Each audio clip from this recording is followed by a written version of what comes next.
welcome to Bronn. Who's ready for some blessed D&D? Oh boy, I'm very excited. Let me go ahead and drop us into that beautiful D&D channel where nothing will go wrong. Ha! And nothing went wrong, and everyone's there, and everything works by the freaking light. I'm gonna go ahead and mute and say howdy to everyone. Little froggy looking boy is just gonna jump on that bomb and it's gonna go boom, and that frog is not gonna have any babies. How y'all doing today? Good, Brett. How are you? I love walking in on conversations that I'm like... We were silent for a good 10 seconds after you said unmuting.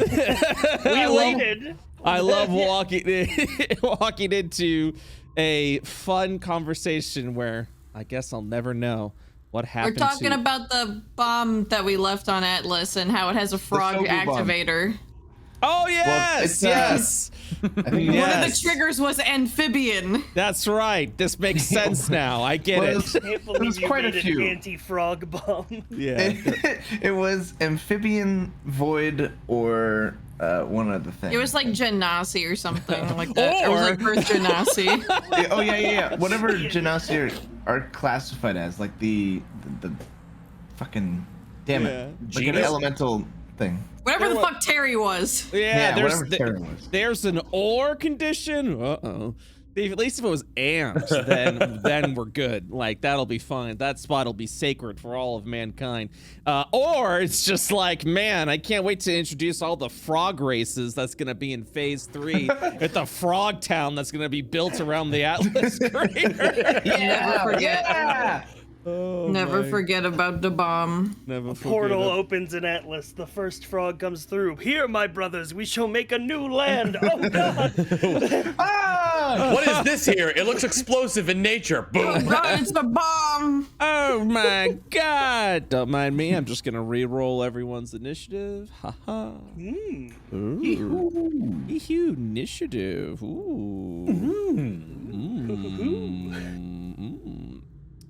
Today is brought to you by my new fiber internet, and I don't know what to do with myself. I just download everything. Download everything. I'm download with envy.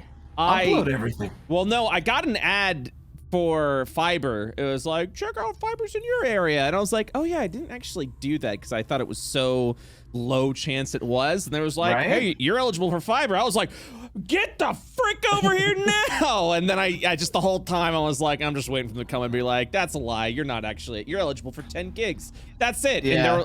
And then after like half an hour, they're like, all right, you're set up. And I was like, download 6 gigabyte VOD. It's done. Okay. Upload 6 gigabyte VOD. 2 minutes. And I went, I'm anxious. I don't know what to do with this power. Over the time you'll grow drunk on it, and then suddenly you'll be in a situation where you don't have fiber, whether it's just from traveling or visiting somebody else, and you'll be like, wow, I miss fiber. But I'm nothing without the fiber. If you're nothing without the fiber, you shouldn't have it. It almost feels like that weird transition between 56K and cable. I don't know if anyone was around for that, but it was like, what am I gonna do with all of this speed? This is insane. Like, I'm right there. I'm like, I'm right freaking there. The first time my family got rid of dial-up, it was like, whoa, breakneck speeds. Oh my God. I remember being on freaking head. I remember being on Neopets, and my mom got a phone call, and I was like, no! No! What's the wheel? I'm looking at the wheel. I'm waiting for that wheel to be done. I've been waiting for 3 hours. No! Neopets jokes. No, don't get a fax! Don't get a fax! All right. I'm just checking the documents to see where we were initiative-wise. Yes, Avery. Avery was doing that. On my turn, I remember this piece of shit rolled a 5, and I was like, bruh. That's gonna be pretty good. Thank you, Jesse. Oh, man. Bots have been wilding today on Twitch these past couple of days. Be careful. Be careful, everyone. It's all right.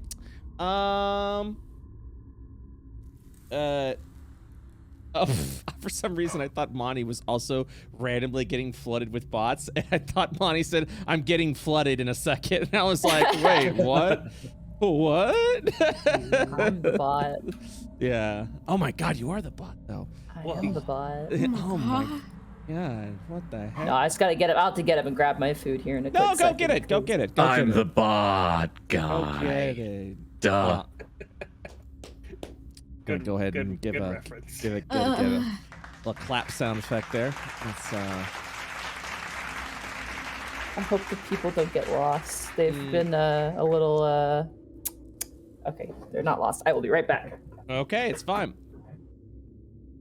Don't murder anyone while I'm gone, Brett. No, okay? no. Well, I want you to bear witness to what the heck's about to happen.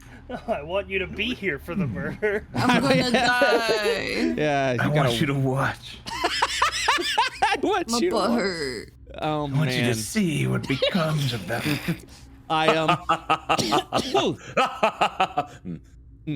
Yes. I'm very excited because I haven't played D&D since the last time we played Bronn, and I'm now addicted. It's wild. Like, I'll be damning all these games, and I'll be like, man, I think I need a break. And then the holiday break happened, and I was like, man, I really need to be damning more than this. I mean, just once a week, I can't. This is unacceptable to me. You got withdrawal symptoms. I did. I really did. I like, no joke. Altered Ballad got canceled last week, and then we were doing Misdemeanor because of family, and Goblins and Spire was canceled because of Thanksgiving, and at Friday I got actually like really fucking sad because I was like, I'm not doing what I want to do. I'm not doing what I love to do, and it was like I was like, wow, I'm falling into a slight depression. What the shit is this? So It got so bad he tried to run family Thanksgiving like a like a game. Roll for turkey. I'm moving Pass the things mashed around. potatoes. Do you meet the mashed potatoes, DC? Roll a Constitution saving throw to resist the food coma. My mom is just like, what are you thinking about? Quick wisdom saving throw against crazy uncle. All right. Honey, you're on that satanic shit again. All right, Monty, you're back. Yes. Okay, cool, awesome. Sorry. I'm trying to be considerate by not like crinkling a bag in the microphone for everyone's sake. Oh no, it's all good. I'm just making sure you're back before we start and you had your food. So Welcome to BrettUltimus' channel, the home of the reverse ASMR experience. Wolf Crow had a good one in chat. You had your vitamin D and D deficiency. There you go. There you go. All right. Where we last left off after the first session of Bronn. You all had flown to the northern section of Kathos in the hopes to defeat a dastardly foe, a Void Draco Lich, which was a former foe of Bronn from his previous life over 500 years ago. As you fly off to the north, you witnessed a sight in the skies above as it tore open, peering out into outer space, the galaxy, where you witnessed a second sun off into the background and what appeared to be a floating corpse way off into space. And this thing must be massive because of the fact that you can see its shadow. Right afterwards, you saw tearing down way off in the distance what appeared to be some sort of not astral, but astronomical phenomenon, which you could make it seem or appear to be a comet that was breaking up into the sky, and after some time, it just sort of splintered off and dissolved away, just faded off into the horizon. After some analysis and some thought, you figured out that must have happened way off in the distance. It may not even be on the same continent, and so you continued forward. A few weeks later, of flight, you arrived into the ruins of Haven. A place where Bronn had some history. This ruined village burned down by a green dragon flight over 500 years ago.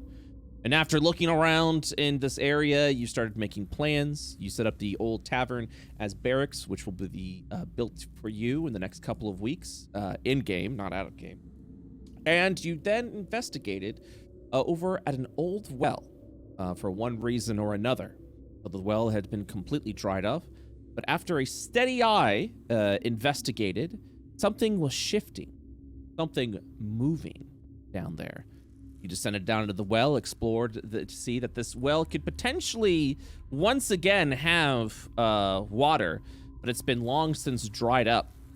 And after discovering a burnt-up corpse with its innards completely sucked out by something, you explored into the depths and encountered what can only be described as a necrotic ooze. This black slime is filled with the various bones and corpses of the denizens of the Old Haven, of these corpses that were just scattered across there. There's a lot of theories as to what this thing is doing here, but it essentially feasts upon flesh, living or deceased. And as you arrive in this cavern, this hostile creature just kind of gloops down from the ceiling and has begun its assault on you. You have finished one round of combat. It seems to move around in a very feverish and dangerous pace with a lot of danger involved into its core, both of bludgeoning and necrotic variety. So, one round of combat is complete. And now, with that, we shall continue the second round.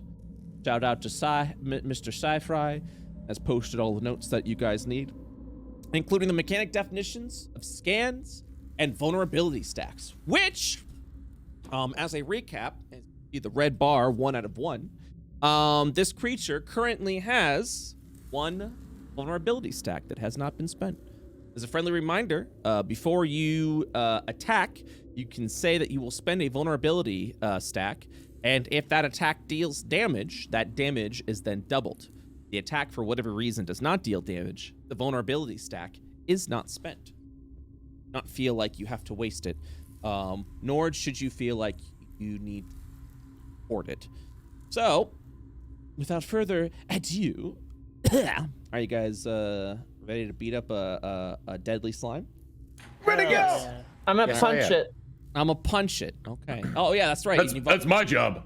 As a friendly reminder, to Hierophant, you have a spiritual weapon now, which I believe I've given you control over. Yes, you do. So you're free to move around that staff as you see fit. Sweet. All right. I think we have everyone's hit points there. By the way, big shout out to Summer, who I believe has everyone's tokens and macros in order. All you have to do is select your token, and in the upper, the macros might not be there, but all you have to do is your character sheet set up so you guys can actually roll things and spells from your character sheet. If you'd like me to add macro buttons to the upper left-hand corner, you are... All right. Also, concentration check for the Hunter's Mark. We're beyond It's down. That. I'm just gonna recast it either way. Okay. I was like, I didn't. I took 40 damage. I'm not making that con save. Hey, you know what? I want to see roll it. A 20. Yeah, I want to see it. I want to see you roll that constitution check. All right. See, there you go. That's all right. And what if you rolled an 18, huh? What if you rolled an 18 and then I wouldn't have made it. I needed a 21. Oh, I thought you said you dealt 40. I got dealt 42 damage. I needed 21. My butt hurts, Brett. Yeah, you're owned. All right. Combat continues. A 5 has been rolled for no reason whatsoever. Smile. Avery, it is now your turn. Oh, I'm in pain. Recast Hunter's Mark. Okay, I'm gonna hit it. I believe in you. Bah. All right. Does a 16 hit? Does a 16 hit? I believe it does. Let me load up my information on this. What the hell is happening with that roll? I noticed that too. Wait, listen, this is why I had to make a special macro for it, because I did something stupid that gives me a plus 13 to hit, and I'm like, yes. Yeah, I was like, I was like, oh yeah, 16, good. Plus 13. What did you? Needless to say, the 16 does hit. Can you please break down how you get the plus 13? I just, out of just sheer curiosity. It's my dex plus my initiative plus the 2 because it's a +2, and then it's a +3 because my channel divinity allows me to add my charisma modifier to my to hit. Plus your initiative? Why are you adding your Or initiative? not my initiative, my proficiency, sorry. Ah, gotcha. Okay, cool. So yeah, it's 4 + 4 + 2 + 3. I obviously I trust you. It's just more a sheer curiosity because Summer do know how to break the game. All right. Yes. So yes, the 16 does indeed hit. Womp. Womp 18 womp. damage. All right. And then Okay. I swing again. With extra attack. Yes, very Yes, good. I'm gonna use the vulnerability stack because I'm about to do radiant damage and I'll just bring it right back. Nice. Sounds good. So 9 and Hunter's Mark. I'm gonna 3rd level Divine Smite it. All right. So that is a total of 14 plus 22 is 36. So a total of 72 damage has been inflicted upon the necrotic ooze. As you stab into it, you just kind of begin to see its form buckling and rupturing as it's barely able to maintain. A vulnerability stack is added because of the radiant damage you have inflicted upon the creature. And then I look back at Robo Mom. Ow. And then I end my turn. All right. Bronn, it is now your turn. I'm going to hit him. Let's see. So, is Smite a bonus action or a free action? It is, so whenever you hit, you can choose to spend a spell slot to deal extra, additional damage as part of your attack. That's epic. I think I'll do that when I try to hit him. Okay. And I think I'll also try to use the vulnerability stack. Heck yes. And from the thing I cast earlier, I have advantage. Let's see that attack. The 23 hits. So you're going to be applying, so the first hit, that hits. This is your vulnerability stack. What level spell are you casting for your smite? It will be 3rd. Also, Okay. wait. Is there a way I could, I mean, I've done it now, but could I have applied Hunter's Mark myself to that? I don't know what else to do with my bonus action, I just realized. You have Hunter's Mark as well? I do. Ooh. I mean, how does that work? So is Hunter's Mark specifically to each characters? So I you can have believe so, multiple yes. Hunter's Mark? Ah, gotcha. Yeah. All right, cool. Yeah, you can spend your bonus action to do that. That's fine. I was gonna say there's Okay. like 3 of us that have Hunter's Mark. Double Hunter's Mark. I'm just gonna go ahead and I don't freaking know. Put a grenade there, I guess. So I rolled damage. yeah, roll damage, including your smite. and Hey, I that's roll- good. And then I smite with the hound. Let me see. Okay, 20. It's a 5d8, I believe, at 3rd level, or 4d8. Surely there's like a button I can press to do this, right?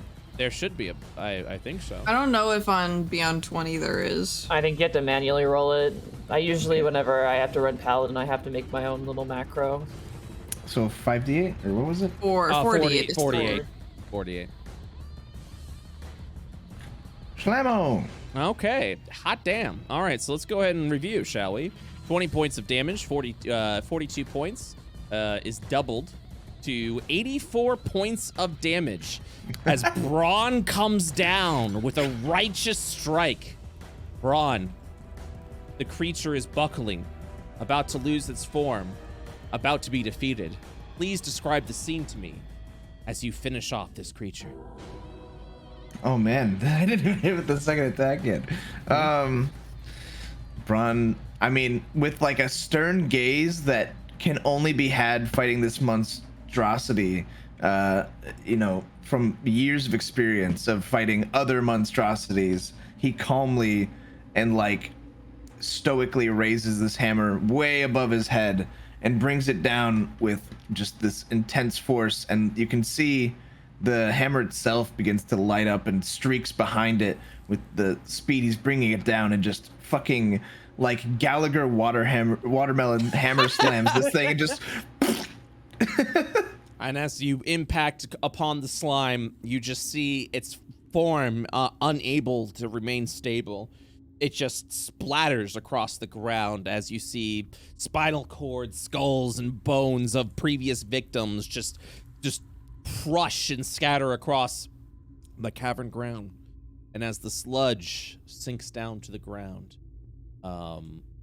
you find what appears to be a green.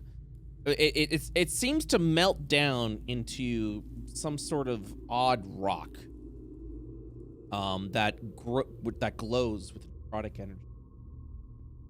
And that ends the initiative. You all are now out of initiative. Bronn, you hear clapping coming from under the cloak, and you see the eye stalks poke out in your general direction. Woo! Good job, fearless leader. I'm just gonna try to like shake the goop off his hammer. You just kind of see it splatter across the ground a little bit as it I'm gonna begins to shake easily off the hammer. I'm gonna place both my hands on the shoulder of oh god, names I'm forgetting. Avery. Oh my god.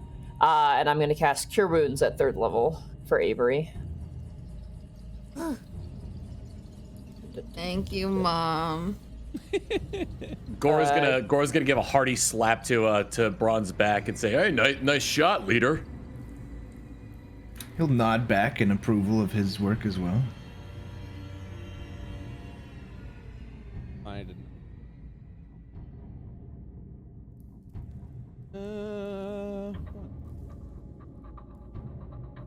Hierophant, should you be standing there? You right in the goop. Yeah, you'll actually see the sludge, all the sludge kind of begins to dissolve away and dissipate. No. And I just step forward.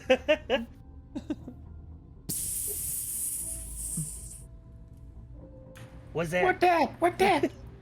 So the ooze, the remnants of the ooze sort of forms into this, whatever's left of this necrotic ooze just forms into this solid material. You're uncertain of what its purpose may be, but it may provide you a boon. I touch. Oh, you can feel it just slightly burning and not dissolving away the gloves, but you can kind of hear it's like almost as if you're touching like a hot stone. Who wants to eat the forbidden gusher? Right here. Let's do it. Who wants the spicy rock? Mr. Bronn, I have a spell that might be able to help with that if you want me to look at it. Abby, like, does a wiggle dance under the cloak. He'll sort of gesture like, be my guest, like go for it. Avery's gonna drag his butt over, and then Abby's gonna cast Identify on it. And Avery's the duality of Summer, I feel like. I'm just so excited to be here. Why am I here? So, casting Identify upon it, you study its variety of materials, and can see that it has a multitude of potential, depending on how you decide to form this necrotic mass. This mass itself can be used to infuse upon freshly made weapons or armor, or a mage rite could even craft it into a magic item of its own to enhance necrotic spells. Give me I will give you the option of Arcana, or Religion. Oh, definitely religion. Religion? Oh, yeah. I slapped my own ass with guidance. Ooh. You also believe someone who can craft magic items while transforming this mass into gloves that enhance necrotic magics. If you are someone who does not believe in the impurity of necrotic magics, you believe a mage rite can even remove said impurities, creating a purified gel, allowing for more radiant additions to weapons and armor and magic items. Abby will relay all of this, but when she gets to the second part, Ooh, Or alternatively, I can turn it into radiant jelly, kind of like my body, for your weapons. Above She board. wiggles more. I'm sickened yet curious. Above That's board. disgusting. Go on. Yeah, above board. Once we get to it, for those that like to explore it, we are including a beta test of professions in this campaign, which includes blacksmithing for creating your own weapons and armor, as well as mage right for creating your own magic items. This material can be used for a variety of ways, creating a bunch of necrotic enhancements for weapons, for armor, or even a magic item known as the Gloves of the Necromancer, which allows you to cast necrotic spells at a higher level when you're casting through the gloves. Oh my god, that's insane. Or so the gloves and I'll just copy paste this so you guys can see it. The gloves of the Necromancer, spells with necrotic damage are cast as if they were cast 1 spell slot higher, or 2 caster levels higher if it is a cantrip, which means if you're level 9, it counts as if you're casting a necrotic spell at level 11, which means you get the increased damage from it. Or that same mage right can then remove the necrotic elements from the mass, creating a purified shell, which is its own blacksmithing material that can be used to add a bunch of radiant additions to weapons, to armor, or allow you to create a blessed amulet if you're a magic caster, which is the same thing, except spells with radiant damage are cast as if they're 1 spell slot higher, or 2 caster levels higher if it's a cantrip. Or, and there's so much shit that you can do, an amulet of healing, which allows spells with healing are cast as if they are 1 spell slot higher. So this material can be used to turn into a magic item, or it can be used to enhance weapons and armor if you're a blacksmith. Question about the radiant one. Because Divine Smite is technically a spell slot, would that apply with the radiant one? No, it does not apply to divine. Shit! Looks at the clerics though with inflict wounds and that necrotic one. Light I'm just domain saying. cleric here, looking at that radiant damage. looks at. Yeah, I look A at. paladin with no weapon looking at it. Built to be a ranged caster DPS.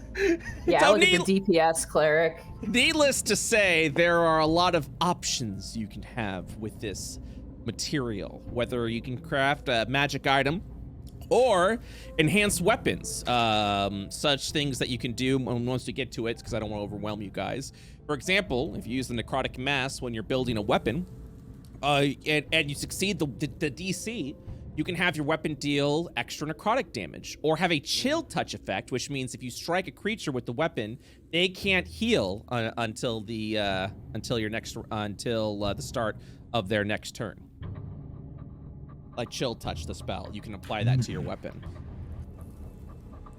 There's needless to say, there are many lots things of to do. options. Lots of options. Yeah, I don't want to overwhelm you guys. Yeah. It's just a rock. And if there's a safe way to like wrap it up or something, then Bronn will do that. Absolutely. Who would like to hold on to the necrotic mass? I'll hold on to it.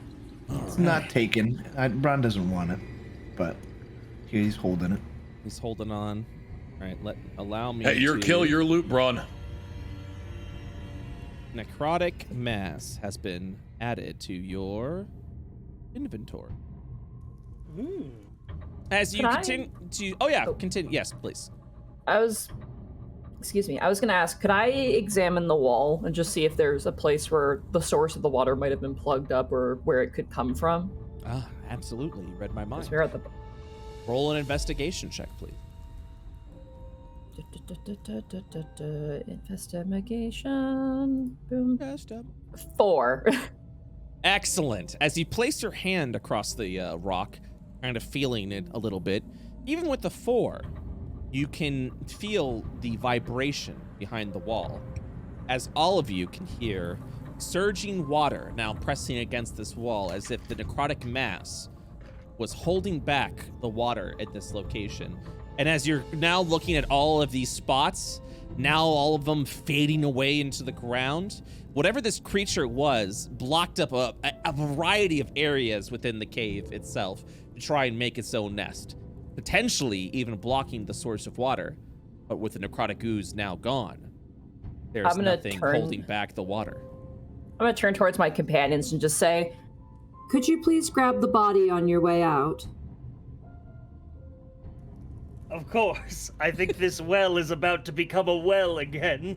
I'm gonna press my back, like my entire body, in the weakest, most point, and just hold it back. I can't see. I cast light upon my staff. Yeah, well, hang on, I just bring the daylight over. Yeah, oh, yes. Avery will chuckle to himself like, the light cleric can't see. I'm missing an eye, after all. His depth perception sucks. Also, this is much easier than my plan of prestidigitation and all the ooze away and then just fucking... This begins to dissipate. So are you all leaving the well at this point in time? Yeah, I think we'll get the heck out of here. Grab the body. I'm gonna grab this body and Shut pack it up. I'll help lift. Yeah. All right. Harris, I don't want to leave this when the water supply comes. Are there any areas that we didn't get a chance to wander around before we leave here? I just want to be thorough. Was there? I don't remember. I don't remember either. I don't think so. It feels like it's been weeks since since we started coming down here. I will tell you above board, you have thoroughly explored this area of the well. There's nothing else to find here. A hole is a hole. Yep. No matter where you go. Hierophant, is there? What are you currently doing as everyone leaves the well? I'm gonna wait until I hear their voices disappear. Assumedly they're ascending above, and once I wait a substantial amount of time, I'm like, okay, and I'm just gonna let go and let the water just flow into this chamber while stepping back and just letting it go. So as you step into it, you just kind of begin to see the water just spraying out of the cracks a little bit as it begins to form a small puddle. This is literally like an old buckling dam that's about to break through. I just kind of nod and go, good. And I'm just going to start walking as the water fills up because I don't have to breathe. As the water continues to flow, cool guys don't look at explosions, but apparently cool warforged just don't look at flooding water, filling the cavern up once again, as you all depart the well. All right. I hold the rope to stabilize it for anybody who's climbing up first. So, you all will ascend up and continue upon your mission, or continue to build and expand across the ruins of Old Haven, as 2 more weeks will pass. During these 2 weeks, is there anything that you guys would like to be doing or planning, so I'm not, making you comatose for 2 weeks? Number 1, I secure the perimeter from the forest. Okay. We don't have a smithy yet, do we? Please hold. I think that's temporarily me as the forge cleric. Pardon me while I light the fires of the forge. The potential, all right, I'm on fire now. The potentials of the forge may be available for you in 2 weeks' time. These 2 weeks are pretty much the busy work. Getting the materials ready, tilling the lands, establishing the perimeter, setting up a real base of operations. Making it hospitable. Exactly. So, but I just wanted to check to see if there was anything else that you guys were doing during these 2 weeks. I guess Gore would just be helping with the more manual labor aspects of things. Okay. While also constantly trying to go into physical competition with the more burly workers. Okay. I would like to make a graveyard. Nodders. So we can bury that well body. That well body will be buried. You during the 2 weeks will create a small, just a really makeshift graveyard with the stones that are in the area. Not only to make a grave for the body that you found, but for all the other miscellaneous skeletons that have been scattered across the ruins of Haven. An actual area to bury and honor the dead, even though it's been 500 years. Still good to remember those that have fallen. Consider it. I go comatose. All right. Unless needed. All right. Excellent. So, with that all established, smiling. He's cheesing. I'm cheesing too. Yeah, I'm smiling because of the graveyard. Smiling. I'm smiling. Is it? Here we go. So, as I have mentioned to you prior, between every session, the ruins of Haven will continue to establish itself as more of a city in the direction that you guys want to build. And so with that, allow me to take you into what has been established. So 1 second. Nobody move. Nobody freaking move. You're no longer in the dungeon. You're in a nice, lovely forest. So, yeah, feel free to move around to the north.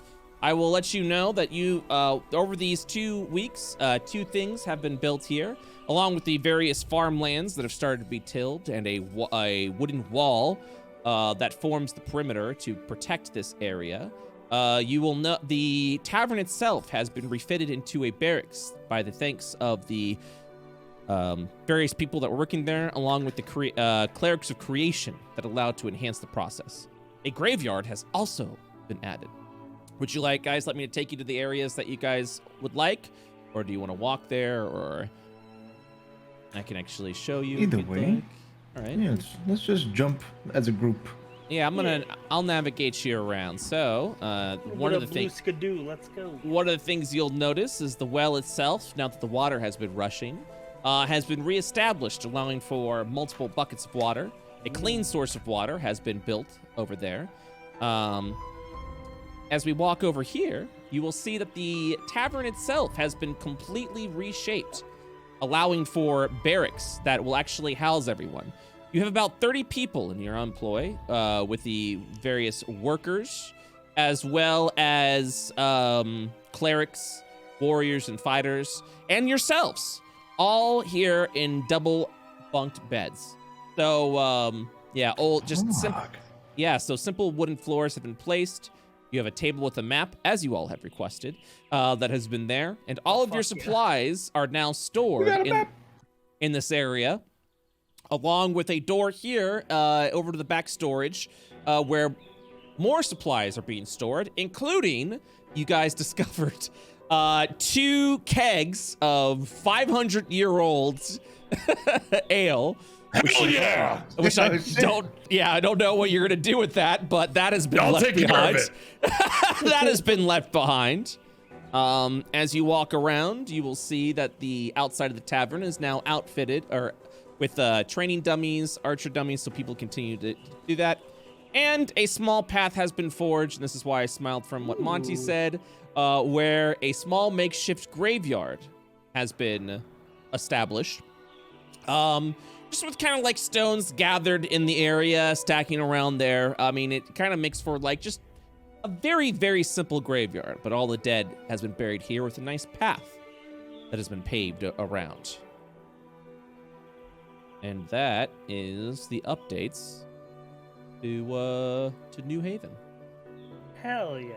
Hell yeah. What do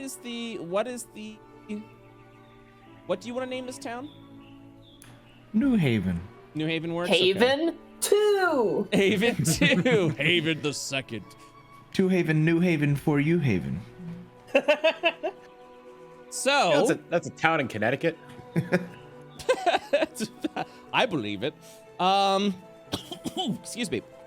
So, as you guys continue to build and establish, guards are continuing to train, you finally established a nice little hold within this area of New Haven. And with that, now the 2 weeks have passed, a moment of respite? Respite? Yeah. Words. Yeah, sure. Will allow you the opportunity to focus on some more things that you'd like to do. Kind of begin to plan around what you all would like to do. A simple forge has been established here in Haven. for those that are interested in blacksmith. Oh yeah, let's actually start with that. Can I get some? I'm gonna take a look at everyone's tool proficiency and see if they assist with everything. Has anyone taken any sort of tool proficiency that I need to know? I have smithing tools because Forge Cleric. It depends which Bronn you're talking about. Oh, I looked at my Roll20 sheet and I'm like, oh. I also have Smith's tools, probably just to repair myself, though, more or less. I have no idea how to check that on D&D Beyond. Let's go ahead and take a look. Let's go ahead and take a look. It should be I don't like think I 2 have panels under your saving throws on D&D Beyond. It'll have like armor, weapons, tools. Yeah, I have no tool proficiencies. Because of my criminal past, I'm proficient with playing cards and thieves' tools. Ah. I will also turn off the light. The secret Who's got- ingredient was crime. Suddenly it got brighter. Yeah, I don't know. That's weird. Who's got light on right now? Who's oh yes. That's right. This light spell over here. Yay! Yeah, but so Bronn's gone through a lot, and I believe that Hermit Fighter Bronn had blacksmithing proficiency. Man, we got plenty of blacks. Looks very good, very good. Any other tools, proficiency, things like that? Nopers. Nopers. I'm good at sleeping. That's pretty cool. Gore, what did you say what tools you're proficient with? Playing card set and thieves' tools. Nice. Okay, so you're good at the gamba. Excellent. And yeah, SciFri, what did you say you were proficient? Nothing. Nothing. Fuck that. No, No Sci-Fi. tools. Sci-Fi in the game, he means. Yeah, the game. Yeah. Oh, also nothing. Oh, looks. Ooh. Hey, we said no self-deprecation. Yeah. How dare Yeah, you. that wasn't. I bullied Sci-Fi. Yeah, that was other deprecation. Yeah. All right, so. Let me think here. God, there's actually so much that you guys can do that I'm just like, let me give you these options. First, I'm gonna go use the restroom. I have to go potty. You guys want to take a small bathroom? Sure. Okay. Small potty break. Do you want me to mute stream, or would you like to talk amongst yourselves with chat? Up to you. Talk. I mean. Yeah. Yeah. Okay. Let him listen. Let him Hear every word. All right. I shall be right back. So first we kill everyone. Yeah. I'm going to kill the void. All right, sounds good to me. What next? We steal their stuff from their pockets. me as the emperor. What does the void have in his pockets, Bagginses? Emperor Bronn! Emperor Bronn! It was the A twist we weren't new supposed to tell order you is about. rising. We're evil, actually. Of course we're evil. I knew div was void backwards without the O. 1 second, I have a Windows update. Dun, dring. My mom once told me about a great hero in the caverns. His name was Bophides. Bophides what? Bophides nuts! Oh shit! Oh! Oh! In all seriousness, what do we want to upgrade next? Like in terms of the. Our Smith. What do towns need? Actually, I'm literally just gonna Google that. What do towns need? What do towns need? A We mascot. gotta build the lawful house. We do have to build the lawful house. Maybe Yeah. some kind of temple might be nice. That's what Yeah, that'll be the temple, lawful yeah. house. The lawful house is the temple. Yeah. It's a temple, and Serve it up. you can eat bar in one. We have farms going. Serving up communion wafers and blood of Christ wine. Or blood Oh, of do we div have wine. We should have like animals, like chickens or something. Like a farm or something. Mm. Yeah, like we have like tilled farmland. I don't know if that includes chickens. Animal husbandry, yeah. Ooh, Yeah, we should get some animal chicken catching husbandry. adventure. Can we like pull Legend of Zelda? Go out in the wild and capture some wild chickens. This really is turning into civilization, isn't it? What are we gonna try to outdo Atlas on building the Great Pyramids of Giza first? Oh my god. That's the Waffle House. There you go. All right. We need to out-tech them. Hello, I'm back.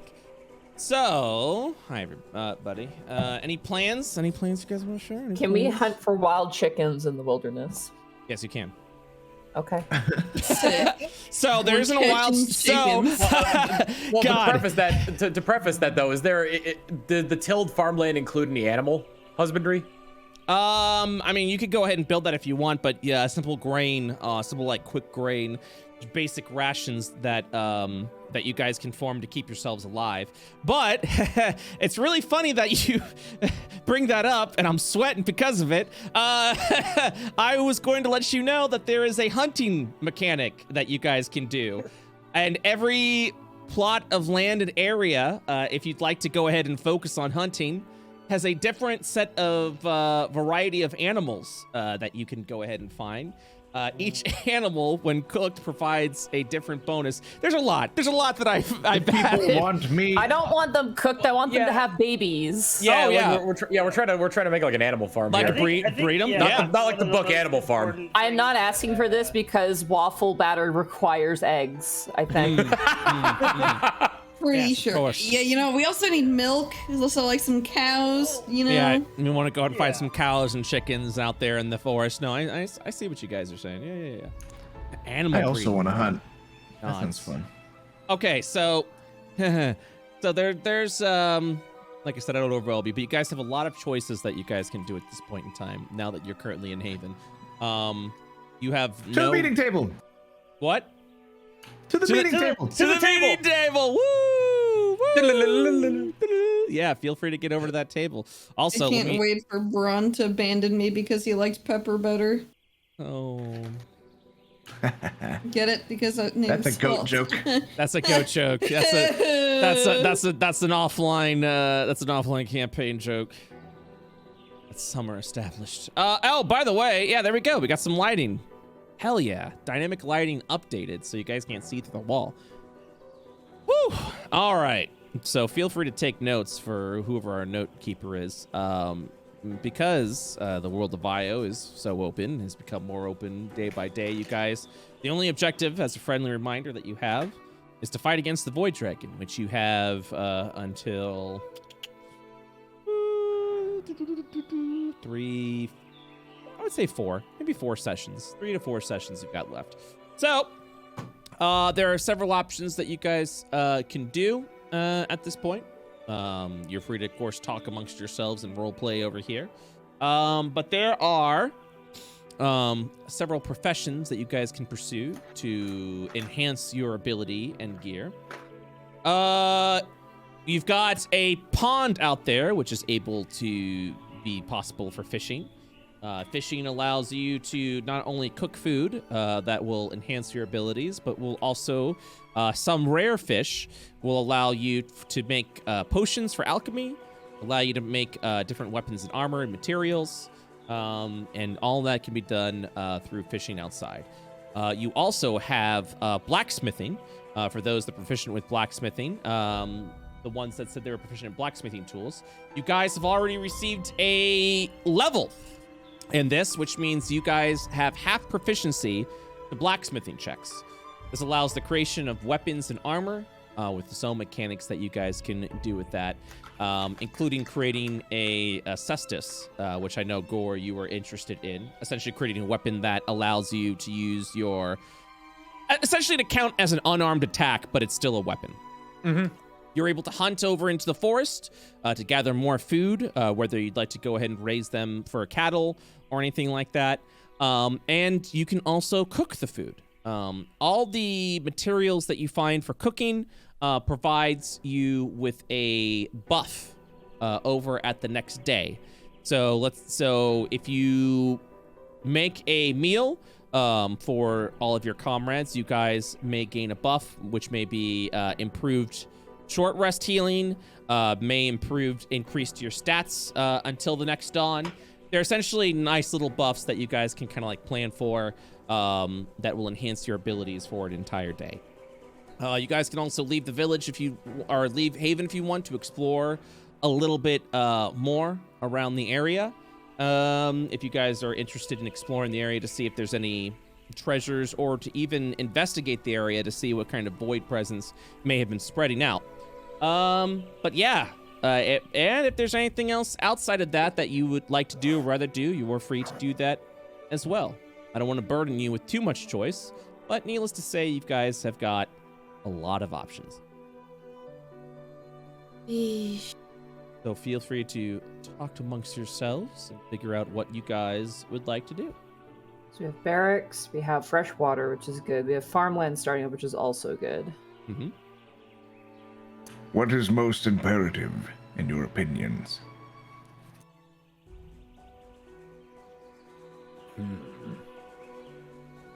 I'm 15. I can barely take care of myself. So the blacksmith is running? Is it like Yep. built though? Yeah, so all it is just a basic forge. I mean, extremely basic. Forge and anvil that allows you to make for weapons and armor that you may need. If you're looking for more mundane weapons and armor to arm your troops, you're able to do that with some simple checks. If you're looking to build and enhance upon your own gear, that will require a little more effort with some skill checks. Now you said it's just like a basic forge. If we were to spend the time and resources to upgrade that to be better, would that provide any bonuses towards making weapons and armor? Yep. Okay. That's my vote so far, I think. You're also able to investigate the area to see if there are... Because if you don't, would you like me to take you to the map real quick to show you what options? The map!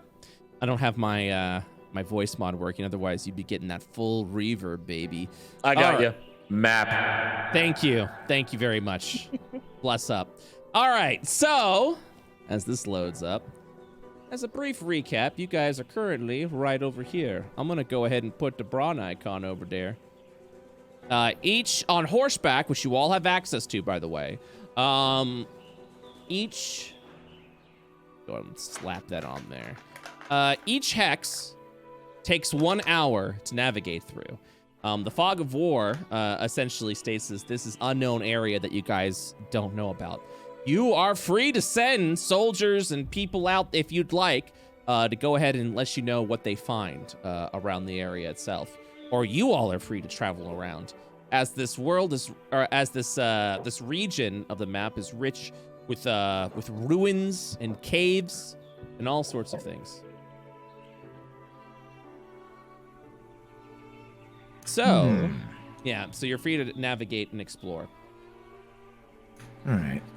Well, I don't know how much we can allocate to things at a time, but be great to get some people building and upgrading the forge. Okay. As our next carpentry building task. We have a fence / wall, right, around the that is perimeter? correct. You've got a basic ones. Okay. That should do for now. I think what Bronn's currently worried about is not the paths and the things to the left and right. He's worried that there might be some sort of foul creatures in this forest that directly, border our new village. And so there's kind of like a forest exploration idea he had in mind. That you'd like to go and explore to see if there are any dangerous and deadly creatures? Yeah, if there's, imagine how bad it'd be if there's just a village of freaking goblins over here, you know what I'm saying? Yeah. Goblins suck, That'd be crazy. Goblins are Goblins in IO? It's more likely than you think. So, you guys are free to subscribe. Let me see here real quick. And rings the For bell. using your And using ring the Prime bell. Gaming to You could BrettUltimus. you could also ring the bell to know exactly when we're there. Sorry, I was turning off ads and I read. I have this horrible thing where if I'm reading something and talking, I tend to read out loud. Yeah. I'm the exact same way. It's very it's very Just as bad when I'm embarrassing. listening to something and writing it. I'll just write No, what I hear. I like to keep the ads on the stream turned off so no one's missing D&D, and I forgot to turn it off this time, and so I was just checking off, and one of the things is like, subscribe so you don't get ads, and I read that out, and I was like, that sucks. So, to repeat what you said, so you'd like to go ahead and explore through the forests, potentially And see... while we do that, Yes. we hunt. Get some chickens. So it's like a triple whammy. I think we should also make our way like here, because this is like a ruin partially obscured by the fog or something. Yeah. Might be of note. Or like a town, maybe. That's, if these are our trips, is it still our trips in the forest or longer? double hour. It's 2 hours per 2, forest 4. exploration. It's like half a day's trek if we were to come out of the forest out on the other side of that area. So, like, yeah. I mean, So, let's see. We could send a party 10, over that way. 11. Yeah, Be a so... long Yeah, day, I but don't we could do trust it in the a day. red shirts to achieve very much, and maybe that's Yeah, just if me. we Yeah, went- no, Well, I mean, they could scout ahead. They wouldn't have to If just. we They wouldn't went have to through the make forest and diplomatic then back along negotiations. the trail, we could do it in a day.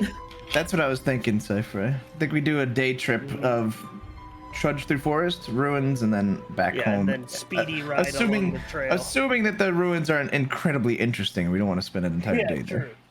If they are interesting, we'll make camp.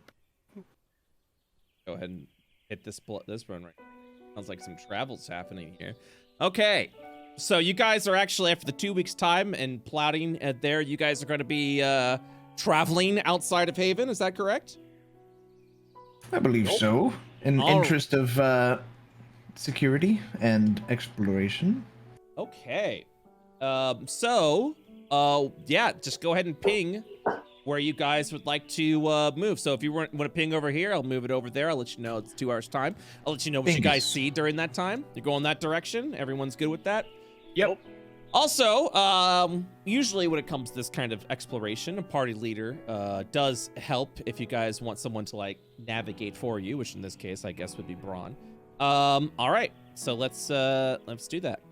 You guys continue to travel, even though you've established like your footing and perimeter. Haven itself is a rather once upon a time large village, taking a couple of hours to navigate itself. This village was spanning and expanding continuously and was probably thriving at one point before the green dragonflight completely wiped it under. As you continue to explore up to the north, you continue to pass through the old ruins of Haven before finally entering the woods itself. Now, I know you guys mentioned that you guys would like to also hunt as well. Would you like someone to be a designated hunter? Or would you like to go ahead and try for yourself to see what you guys can find? Those that are assisting with the hunt, I will add let's see here. I will add a +1 bonus for each person that's assisting as an aid another, essentially. So if everyone's trying to hunt for one creature, I will add +4 to whoever is going to be doing the hunting. Profession skills are essentially rolled by whatever stat that you guys would like to choose for, and it can be any stat that you want. You can choose charisma, you can use strength, use the best stat that you've got to go ahead and roll for. And each profession also works on its own experience tree, which means you can level up in the proficients, which will give you certain traits to assist you, which is completely built around you, but will also give you sweet proficiency bonuses, so you can actually start using your proficiency, maybe even turning it into an expertise if you get really good at it, to help continue and enhance your hunt. So, would you like to have a designated hunter, or would you like everyone to scatter to kind of get a more wide berth of what may be around the area? I I was just want to gonna see say I have a Gore +3 punch a to- deer. That is exactly what I was gonna suggest. Avery will find a bunch of birds and he will gesture them and he'll go, "Look at all those chickens." I've always wanted to wrestle some wildlife, so I'll be the hunter. All right. So, you're going to continue to look around there, but you're also looking for some sort of chickens. Is that correct? Or anything that we could husbandry. Yeah, Okay. anything along the lines of like a anything farm that animal, makes, like, cows, milk or cows, eggs. sheep, chickens, Want pigs. egg, eat egg. Like simple creatures as well. Yeah. Okay. Yeah. Or Sounds like good. a boar or something. We Yeah. will farm quail. Okay. So Grouse. what I'm gonna do is I'm gonna go ahead and check because each forest kind of has a different area of creatures that you can find. But for more mundane creatures like chickens or boars or things that you can go ahead and do that, I'm gonna go ahead and do a separate roll that's not gonna follow the profession, but perhaps you guys will be able to husbandry animals is what you're looking for as well. So all right, so I am gonna do a roll. What am I looking at? Right, it's a 1d100 roll to see what you find in the area as you can. I hope we find like a panda bear. That'd be like a 1 or 100 on that scale. Okay, I'm also gonna roll another 1d100. This is like we find it. We're like, we can't breed this. This sucks. Okay. We find a Tarask. Even though you don't find anything that can you can husbandry deed, you do find a rabbit. So this rabbit can provide you with at least a little bit of substance. And let me show you the stats of hunting this rabbit. So what I need from you, Gore, is a stat of your choice. That just a flat stat check.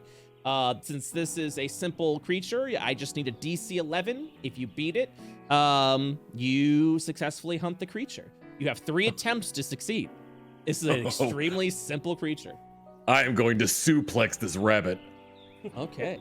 So with a strength of a 19, so My God. explain to me, you just can like charge through the forest and like tackle down the rabbit and like snap No, I mean what I said when I said suplex. I'm grabbing it in both hands and I'm leaning back and slamming it into the ground. You're doing a bridge suplex? Amazing. On a rabbit. All right. So what I'm going to do, you successfully hunt the rabbit. Congratulations. I'm just gonna. Let's see here. I'm gonna go. Tom, you got 2 out of 10 for hunting. Once you reach 10, you'll receive level 2. Once you're a level 2 hunter, you get half your proficiency bonus added to your hunt checks. So it's good to continue to train up on that. And then I'm gonna add a rabbit to your inventory. 1 rabbit. As you see, rabbit can be used to cook, allowing you, if you successfully cook the rabbit, an additional hit die when you're spending healing pools, or when you're spending a healing pool to short rest. You know what I'm talking about? You get an additional hit die that you can also heal. So if you're level 9, you have 9 hit die. You have 10 hit die to heal with on the next day when you actually cook with the food. Does that make sense? Okay. Do you understand what I'm saying with that? Okay, perfect. If you cook with 2 rabbits, you can actually make a full meal, providing an entire party buff. But you only benefit from 1 food buff per day. Okay? So, that is what you find. You don't find anything for husbandry. What is the next, so for 2 hours, you're now in this forest. You haven't found anything else? Is there any, so where's next? Over there? We gotta go up 1 more and then start going diagonal. All right, so you're moving north? Yes. All right. Man, hunting sucks. I've been out here for 2 hours, only found 1 rabbit. You could go ahead and also, if you want to do survival checks to find like actual like basic rations and stuff like that, you're also free. These are extraordinary creatures that you can find to provide some good bonuses. Ah. Okay. Ooh. I would like to try hunting. Would you like Sai to be the one that hunts for you guys this time? Yeah. I'll provide support for this hunt. And basically, the way that I would go about doing it, because I'm not strong. Mm-hmm. I'm a caster, but I would use like light spells and stuff like that to sort of like distract animals and lure them. Are you illegally fishing? Are you using a flashlight to fish? Lawman, are you good? I saw you light up and then you weren't talking, so I don't know. I'm good. Okay, yeah, you're good. All right, cool. Just checking. I was muted when I said up or right, and then okay, SciFri all right, answered, all and I right. was like, all right, I'm good enough. Chat was losing their minds. They're like, is he muted? He's muted, isn't he? Oh, Fuck! He's dead! He's dead! All right. So you spot a as you're kind of like going through the crossing over here, you actually spot a deer that may actually provide some beautiful venison. So just like the rabbit, you have to do another hunt check, but this time you need 2 successes. You have 3 attempts to do so, and cooking venison will actually provide you with a +1 dex bonus the next day until the next dawn if you cook Dodger. Oh my It god. took me a minute. It took me a minute. It took me a minute. There it is. There it is. Nice. We got there, Nodders. we got there. We got there. All right. So That's use, my dream. I want to be cooking. yeah. So go ahead and use your stat check. My big omega brain. Nah, oh fuck. Oh boy. All right. So I don't know. So far all I saw was one person helping. I don't know if I'm assuming everyone's gonna be helping. Oh, Grandpa. I'm just gonna watch. I'm just gonna watch and enjoy. All right, so that is got 2 boos, or 1 boo, 1 watch and enjoy, and 1 person helping. So that's okay. 6. You still need. That's okay. You have 2 just more have to attempts. succeed the While- next 2. While Sai is like doing all these like more or less like tricky versions of trying to hunt it, Gore's trying to provide like advice for getting the deer in a headlock and like wrestling it down by its horns. All I right, just have to play the best D&D of my life. let's see how you do. Yeah. Oh, there we go. Yeah. You continue to track the deer deep in the forest, and you believe you may have found its den. This might be the time to strike. Yeah!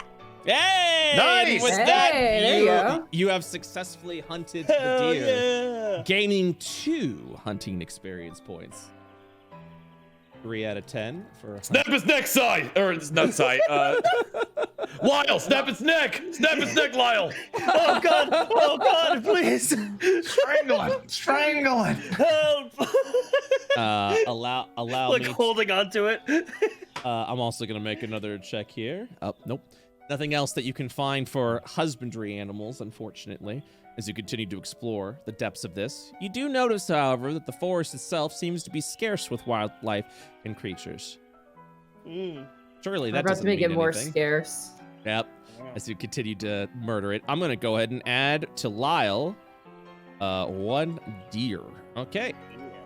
Okay, and that's what you find over in the next 2 for those 2 hours. It's currently 4. Days usually start at 8. You are currently at noon. 12. It's currently 12 p.m. Once you finish your hunting over there. Where are you going next? Any goblin camps around here? Nope.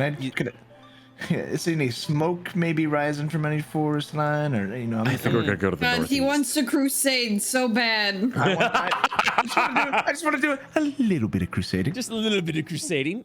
You're free to roll an investigation check to see if there's anything that you see over around. Epic. I'd like to roll perception to see if I can see Not good anything at in those. crusading distance. Yeah.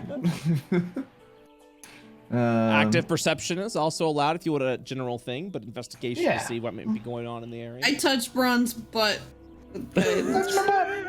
With guidance. By the light. On that 20. Oh, 25. Oh, Jesus Christ. my. Wow. Yes. This Bronn guy It has was a good butt touch. Bronn has special eyes. All right. Well, Bronn. I actually close my eyes and sense around me and just know the world. So as mentioned before, the forest area Batman itself vision. seems very scarce with wildlife in there.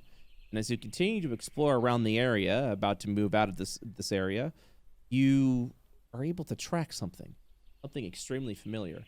What looks like a storm that may have blown through the area with knocked down trees, perhaps have been there for quite some time.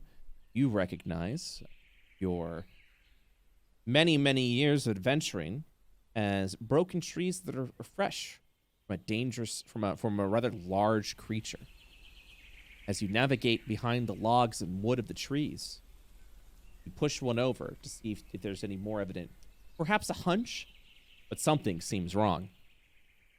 And as you shove that log gently away, sort of see like a gooey stick snap from that, as you can smell it. Filth. void. Oh shit.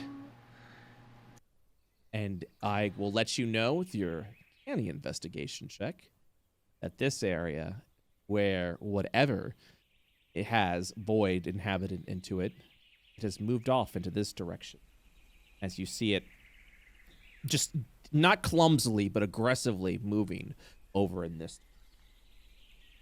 You now know that there is a threat right there that is void in nature with your amazing perception. I'll gather the party, and I'll explain and show the evidence and say, we have a new quarry. And try to follow in the tracks that are there and prepare for combat. The hunt is on. Hierophant will keep an eye on the rear as we're moving forward. All right. Wonder what kind of meat this thing will have. Abby will pull a knife out from under the cloak and hold it up with her tentacle. We also would have had some simple lads from the village with us to take any chickens and cows we found home. Okay. And I'll send them home now. Yeah, probably send them off. All right. Yeah, no, might as well send them home with the rabbit and the deer as well. Oh yeah, just send like everything that you've hunted over as well. Yep, Yeah. they'll We're go. cooking. No, we're cooking the deer tonight. We're gonna be back before sundown. We'll eat it Not when we if get these back ruins home. are super interesting. Lyle, we have food at home. Ruins are super interesting. All right, fine. We have Waffle House at home. We have deer at home. We own the Waffle House. So based on the hunting that I did and the hunting I helped Lyle with, do I have 3 experience in hunting or just the 2? Just 2. Oh no, sorry, you have 1 experience. And from the rabbit. Okay, yeah, gotcha. and Lyle has 2. So, because of your critical perception, because you know that there is a threat that may involve combat once you enter through this forest, I will allow you, before the combat begins, for each of you to place a buff upon yourself that is within your casting ability. Essentially, you guys can cast a buff spell of some kind before the combat begins, and you will have the full duration of the buff before initiating the combat. Sound good? Yes, Sounds good. Are you moving into the depths of this forest? we move with purpose All right. to slay the void. Excellent. Now, loading.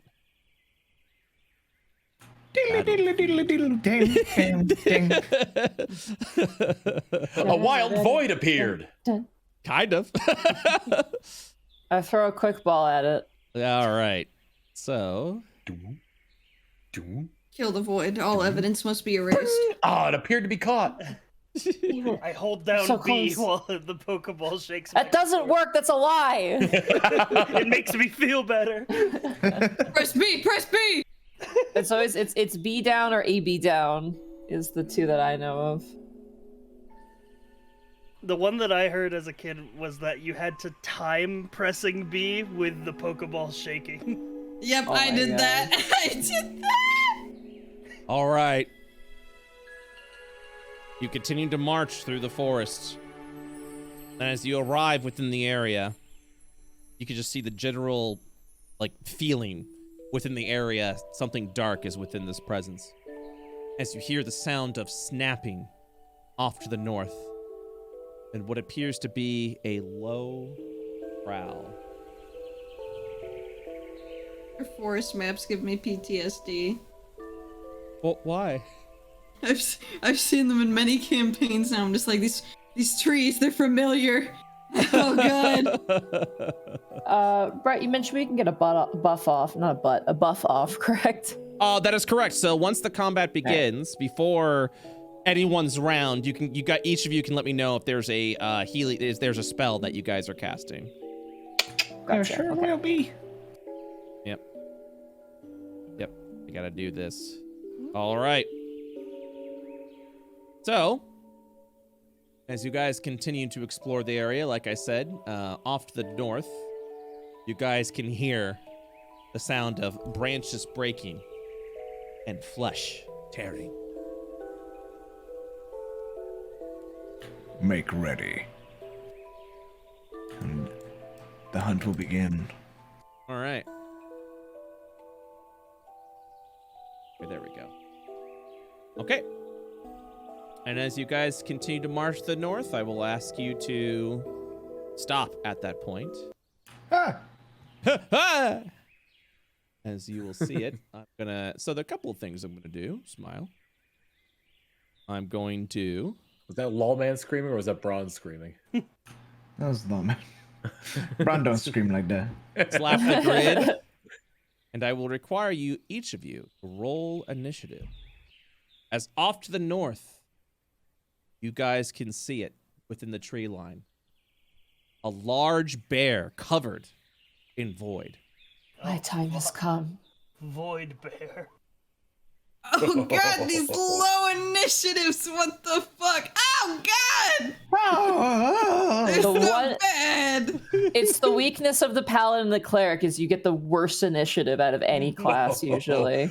I'm gonna have fun with this. Even the Dex Paladin rolled low initiative. Yeah. Bar I'm the Dex wrestling. Valley, dude. I rolled like shit. So, make sure your token is selected when you're rolling your initiative. There's also an initiative button in the upper left-hand corner that will roll the initiative for you, as well as add your token onto the turn order. If your token is not added onto the turn order, your roll does not count. So I should do it again. Yes, please. Oh, hey. Oh no! That's even worse! You get worse! Yeah. How could you do? Oh no, no. Worse. And now I will introduce you with a new What's that mechanic. over there? You can spend a Shit, I forgot. Never mind. I'm gonna hold off on that. So I essentially have a mechanic that allows you to re-roll initiative. But no matter what happens, you have to take that roll. And I forget if you have to spend a reaction or a bonus. Reaction? Okay, yes, because I was trying to find more purpose for reactions.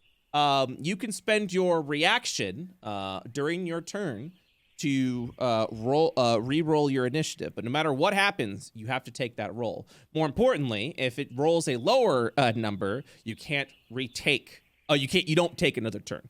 But it is a good way to plan around creatures that typically have static initiatives or many initiatives. Feel you need to move up in the initiative order or down, you can gamba the initiative. So thank you, Chad. Gamba. So with that, I would like a list of buffs. So everyone can cast one buff spell at this point. If you don't have buff spells, there's nothing that you need to cast. But this also includes if you have a bless, which I'm sure somewhere in here there is a bless. That includes bless to X amount of people. This will also spend your spell slots, but it allows you to prepare since combat. So I'll just kind of like go up to down. Hierophant, is there any buff spell that you would have cast? Only one buff. There's this funny little hoo-hoo spell called Bless that I'm going to cast. My God, new and improved. Bless. Okie dokie. So I'm gonna give it to Bronn. I'm gonna give it to Gore, and I'm gonna give it to Avery because they're gonna be up front. So. Not the sound. I'm gonna do. Sorry, Lyle. I don't need it. I don't need it. We're both like clerics. I don't need it. I'm awesome. All right. Bronn It's just one cleric is like, I'm gonna buff the front line, and I'm like, yes, good. Bronn, is there any buff spell that you would cast ahead of time? I'm gonna haste myself. Oh, what? My boy's got haste. I'm hasting. Yo, How do you have haste? Oath of Vengeance. Oath of Vengeance, yeah. They get haste? I've got that too, yep. Yeah. Oh, wow. It's crazy. Which I'm going to cast on myself when it comes my time. You know, Damn right. when Monty goes, how did you do that? That's where I'm like, uh-oh, did something fuck up? No, I forgot. I haven't played Paladins in so long. It's all good. It's all good. Yeah, no. Avery, what buff spell would you like to cast? I'm using channel divinity on my rapier so I got my omega to hit. My omega load. Ding. Okie dokie. Just don't forget that haste is concentration. Lyle. It's a good thing you bless them. Uh-huh. I'll go ahead and cast Shield of Faith on Gore. Oh, you can cast that on other people? Yeah, creature of your choice. Oh, I only the only person I saw cast Shield of Faith was Octo on himself. So always. selfish. God damn it, Octo. It's 60 feet. It's got incredible I need my range. 28 fucking AC, bro. Dude, What do he you had such mean? a high AC that he just used Shield of Faith to make it higher. Oh my god, that's hilarious. I didn't know. I literally thought it was a self cast because of how often he only cast it on himself. And then Gore, is there any spell that you would like to do? I was gonna cast haste on myself, but I guess to repay the kindness of from Lyle, I guess I could cast haste on him. Oh my god, look at this giving. Very giving. Can I cast We're such as good a hasted people. action? I guess Can you what? cantrips probably. Like for a hasted attack, can it be spells? I believe it's only attack action, so no. Oh, if that's the case, then maybe I Yeah. shouldn't do Might that. be a waste on You don't get an extra action. You get an extra attack as part of the attack action. Be selfish, To my haste knowledge. yourself. Haste yourself. Go One weapon ham. attack only. Yeah. Yep. I'll haste yourself. myself then. I'll take all these buffs. Oh my god, I'm juicing right now. I can barely hold all these buffs. Okay. It's literally you got 3 paladins and 2 clerics in the back just casting buffs on them. You We basically get like the bonus action that a rogue would have, so the dash, disengage, hide, or Yeah. use an object. So some above the board information, since we are using a dynamic lighting system. If you see any tiles that are exposed and not by the dynamic lighting, you can still step through them as you'll be walking under the tree line. So do not look at these as hindering terrain or look at them as terrain that you can't move through. You simply walk underneath the tree line. I will also include... Oh, that's already there. Perfect. What else? Second of all, as a friendly reminder, this creature, especially infused with its void energies, is a very dangerous and deadly creature. So please be sure to implement your scan checks. Doesn't mean everyone needs to scan, but designate some people who don't have bonus actions to scan the creature so you can learn more about it, as this will be more mechanically heavier than the ooze that you fought in the previous session. So yeah, without further ado, are you all ready to engage against this enemy of light? Ready check. We went to find a boss and we found a boss. Yeah. Let's kick his ass. Oh, that's why I prepared so much. And then you're like, I'm gonna look through the forest to see if there's any threat, and I'm just like, hot damn, let's go. This chicken. We came to fight the void and we found it. Why couldn't it have been a void chicken? Void chicken. We can get the void eggs, and then we can make those void eggs into void mayo. Shout out to the abyssal chicken, which is an actual creature. Yes, I love Yes. the abyssal chicken. They're nuts. They're So strange. such handsome lads. So strange. All right, we will now begin. What I got? Okie dokie. Let's start.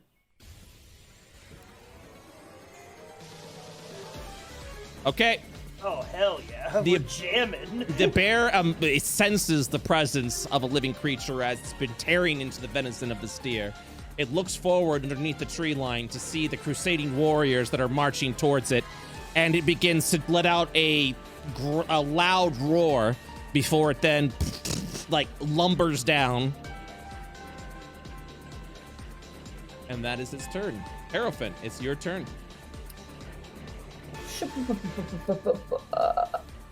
95 feet. Do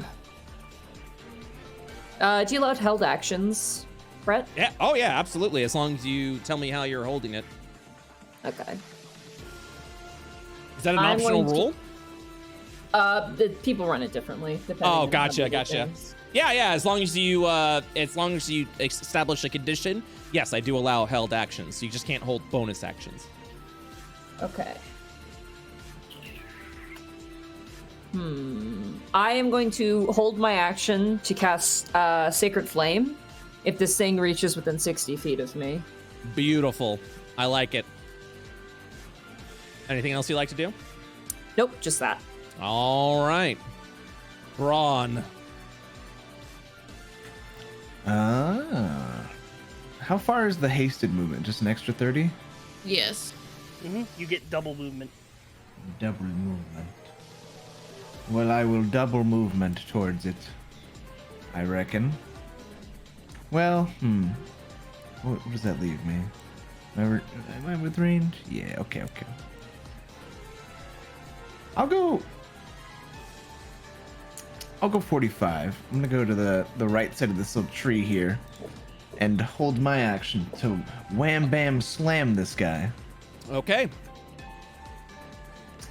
Do I need to declare anything else? Oh wait, Excuse me. bonus action. I will do my vow of enmity, I believe it's called, and get advantage on this guy for the next minute. Okay. Sounds good. Epic. Does that end your wait. round? Sorry. No, it's all good. It's all good. Has to be within 10 feet of me, so I will actually travel the rest of the way. He's going in. I have to be. my God, Going just the ran. distance. He's going for speed. Is this technically He's- 10 feet? No. Like the border of it? Nope, No? it's not. Nope, Oh it's my 15 God. feet away. What actions have you taken so far? Because you do have that second action. You could use to take the dash action. Or just use that for a little 5-foot scoot. You If could dash with your hasted action, and then you'd have your normal attack. Wait, truth? Yeah. What? Yeah. That's how that works? Yep. Yeah, it's like Yeah. the rogue. You get double It's you get like double the rogue speed, and then if you take the cunning dash action. action, you get your speed I doubled just don't again. get my Yeah, other hit then. Okay. all dashes is take another move. So yeah, yep. This is why rogues What with the haste hell? are the scariest thing on earth, because they can dash like 3 or 4 times. Yeah, they dash with their action and I then might as well dash with hit their this bonus guy then, action huh? and then dash with yeah. Or Hasted. monks with haste as well with their increased movement speed. Yeah, Monks are disgusting. I will Fuck say it. this as a barbarian player who has a clockwork soul sorcerer who has haste. I have done disgusting things with haste on me. Oh man. All right, then fuck it. I'm gonna fucking get right up on him, and I'll do my bonus action vow of enmity now, and also go for 2 hits. Okay, let's see it. 21 hits. And 25 Hell hits. yeah. Let's see. Second one, I'm gonna do a smite. Okay. First one, It's 15 points of damage. second one. That's and 18 then- points of damage as you slam down with the maul. Every hit you make with the maul, especially with the radiant damage that's dealing, you can see that the void exterior almost functions as a defensive shell for this enraged bear. Its mind overtaken by the void as it just easily shrugs off your blows. This is a hardy foe. A good battle then. That's my turn. All right. You'll actually see the bear look down over at you as the void begins to seep into its ear cavities. Its eyes glowing violently purple as it takes another turn. Its head jerks around, looking at it, almost in a sort of like mind-controlled fashion. I mean, this beast's mind is not its own. Okay. As you will see it then, at that point, let out a loud roar, and with an alarming amount of speed, the void will allow it to shift, thrashing and charging through in a violent charge, moving through 80 feet over here. What? And as it does so, it just pounces, slashes, and attacks, thrashing as much as it can. So allow me. Do I get my held action to go off? Because Yes, it came you within 60 do. feet? Yes, you do. It needs to make a dexterity saving throw then. Excellent. Allow me to make my dex saving throw. Wha-pam! That is a 17. All right, no damage then. It succeeds. All right. Second. I have to type something. All right. So, You're uncertain of what this attack actually is, but you just kind of see it in an alarming amount of speed as the void energy courses into its body. You just see its muscles tense up, and it moves with an inhuman, or I suppose, in bear-like speed. And it just thrashes through Bronn, thrashes through everyone as it does that. So everyone is going to get hit with this. I'm going to roll 5 attacks here. We'll start with Bronn. Bronn, that's a critical miss. Yeah, I didn't think so, Void. Hierophant, a 20 to hit. That misses. Okay. Gore, a 28 to hit. God damn it. Lyle, a 17 to hit. That's a miss. And to Avery, a critical hit. So, Gore, you're going to take, Repeating, of course. Well, that's just a flat 16. Give me 1 second, please. I mean, okay with that. Yeah, well, hold on. I have to, plus... Oh, I see what I did wrong. I'm going to re-roll that. There we go. 20 points of damage, 8 of it being from a void damage source, and 12 being slashing. As it And then I gotta roll. through. I gotta roll for concentration. Concentration? Right? Absolutely. That's DC just 10. That's just a Constitution check, right? That is correct. DC 10. Constitution saving save. throw. Saving throw. Save. Yeah, Okay. yeah, saving throw. There you go. Totally Hey! fine. Beautiful. And then, yes. It left my area. Can I hit him? You may hit him, but at a disadvantage. So, okay. Even with my fast. advantage that I Oh, have. with your fast. advantage, then it's a normal attack. Normal hit. Normal. Oh, fuck. Nope. Bless! Bless up. Cleric screams bless. A 17 17. hits. 17 hits. Let's go. Let's fucking go. Let's fucking go. 23 points of damage as you continue to tear into this void like hide. It'll tear through. All right, and then the critical hit with Avery. Yep, that looked about right. 16 plus 16, 32 points of damage to Avery. It hurts. Everyone full rested, correct? Yes. I mean, 2 I weeks did. passed, so I assume so. Yeah. Oh, I just want to make sure that your character sheet reflects as such. Oh yeah. I got it. Indeedly. Mine should. Indubitably. All right. Let's see. Gore, 97. Gore, did you already subtract your damage? Yes. Good I took lad, 20. good lad. Okay, and then I'm gonna actually... I just realized nobody actually can see their freaking hit points. So let me go ahead and set that so everyone knows what's going on. For the healers in the party, and since the majority of you all are... Heal in some regard. Yeah, some kind of healer. I will reflect this. Also, what's cool about Beyond 20, as you adjust your character sheet in Beyond D&D Beyond, it also reflects on your token in Roll20. That is. How do you very have neat. 66 hit points? What? It should be 90. Yeah. Apparently your character sheet said no. That's all good. I'll reflect it as such. XW. What the fuck? Okay, I've never used D&D Beyond before. I'm probably doing something wrong. No, you're good. Your D&D Beyond character was correct. I was just like, that's low. Something fucked up. I made my character, but I think he has anemia. Yeah, I think he's dying. I don't think. Dude. There we go. I corrected it. Are you good? You good? Okay, and then Avery, what spells did you have on? Just my channel divinity. It's not a con save. Beautiful, Avery. Oh, I need Yes. to roll for bless. Actually, I just realized that. We still have bless. We're good. Oh, you didn't take any damage. Oh, never mind then. Disregard. I'm sorry. No, you're good. My brain is in space right now. No. You're showing off. It's okay. Yeah, wow, God. look at that. So good. Avery, it's now your turn as this hefty bear is just standing there right now. Abby resists her natural urge to die by touching this, as the flumps have normally did. She resists that natural urge to just reach out and, you know, wither away. But I suck, I die. I touch the void, I die. I touch the void again, I die a little bit more. I will use my bonus action to scan. All right, I'm gonna type out everything that you can scan. Sound good? All right. Let me type this out. Talk amongst yourselves.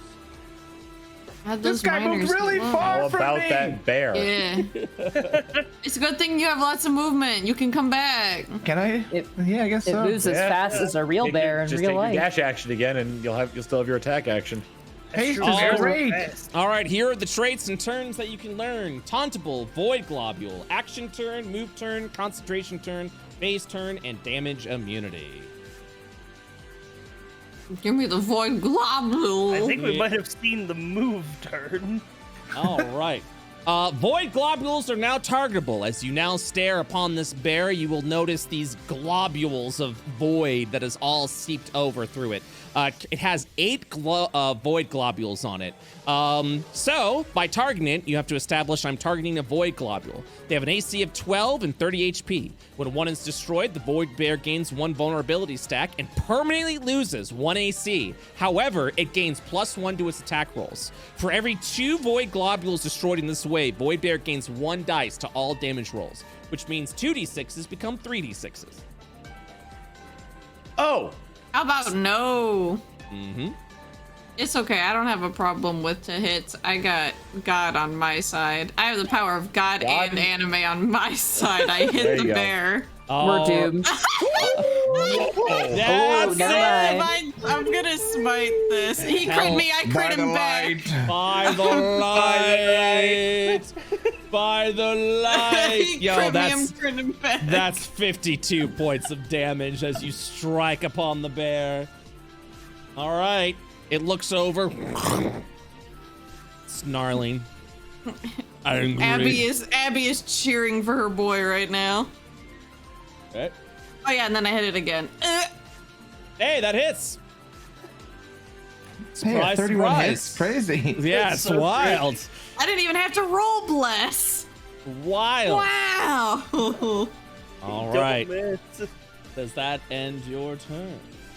It ends my turn. Excellent, excellent. Before Lyle goes, the bear will let out a large as it calls forth the power of void. Dropping it How on. about you knock it off? Yeah, okay. This void is going to not that big, by the way. Just FYI. PTSD intensifies. Okay. It will channel a power of void as this void echo. Nope. Not that big. 1 second. Let me check something real quick. I have to check one thing. My apologies.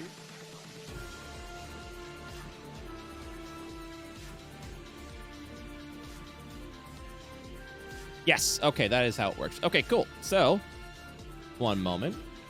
As it howls, you see this energy of void just radiate out. I need Hierophant, Gore, and Lyle to make a Constitution saving throw as the boy. void call erupts from the ground. 24. You're good. No damage dealt. 12. I also get the D4 bless. for. You also have Uh-huh. plus Yeah, 3 bless. because of your aura. Hey! That's 15. Yeah, so you should be good because you don't even have to roll bless because of your aura. Okay. I think the aura is already auto-applied to the character sheet, correct? I think so. Yeah. is Let me roll it? that D4. Oh, for you, How do I roll it? How do I roll that D4? Slash roll space 1d4. I thought you had proficiency in con. Nope. Just wisdom and cha. Nope, I failed it. I biffed it. You will take 7 points of void damage. And I gotta roll concentration again. Yes, you do. DC 10, please. Constitution saving throw. You're good. Ooh. All right. I will then also add. Let me roll the initiative here. What initiative are we at? Right before Lyle. Yep. All right. I'm adding a void globule to the initiative roll. Or not void globule, void called there. Everyone can see the purple square, correct?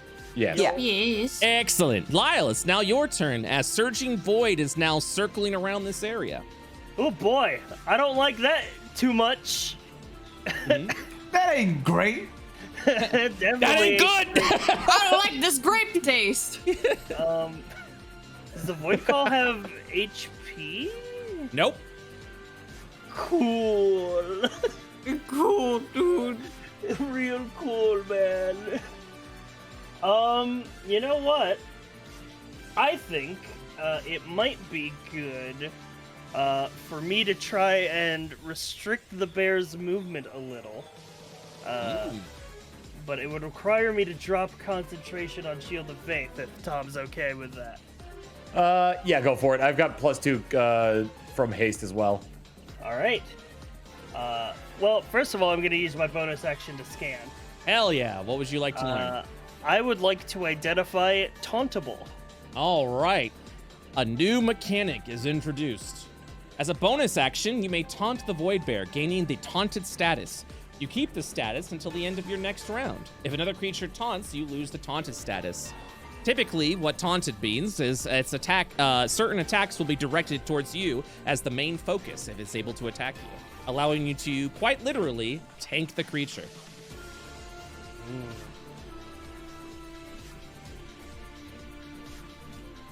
Let's see. Do I want to cast Wall of Fire? That's the big question. I will remind you the thing that I always had to remind Whoops about with Wall of Fire. We can't see through it or move through it if you cast it. Just letting you know. That's true. I was thinking of casting it like along this way. Always make sure you can't see through it. Also, just to let you know above board, since some creatures take multiple turns, that does not mean they get hit multiple times with Wall of Fire. They only suffer the effect once per round.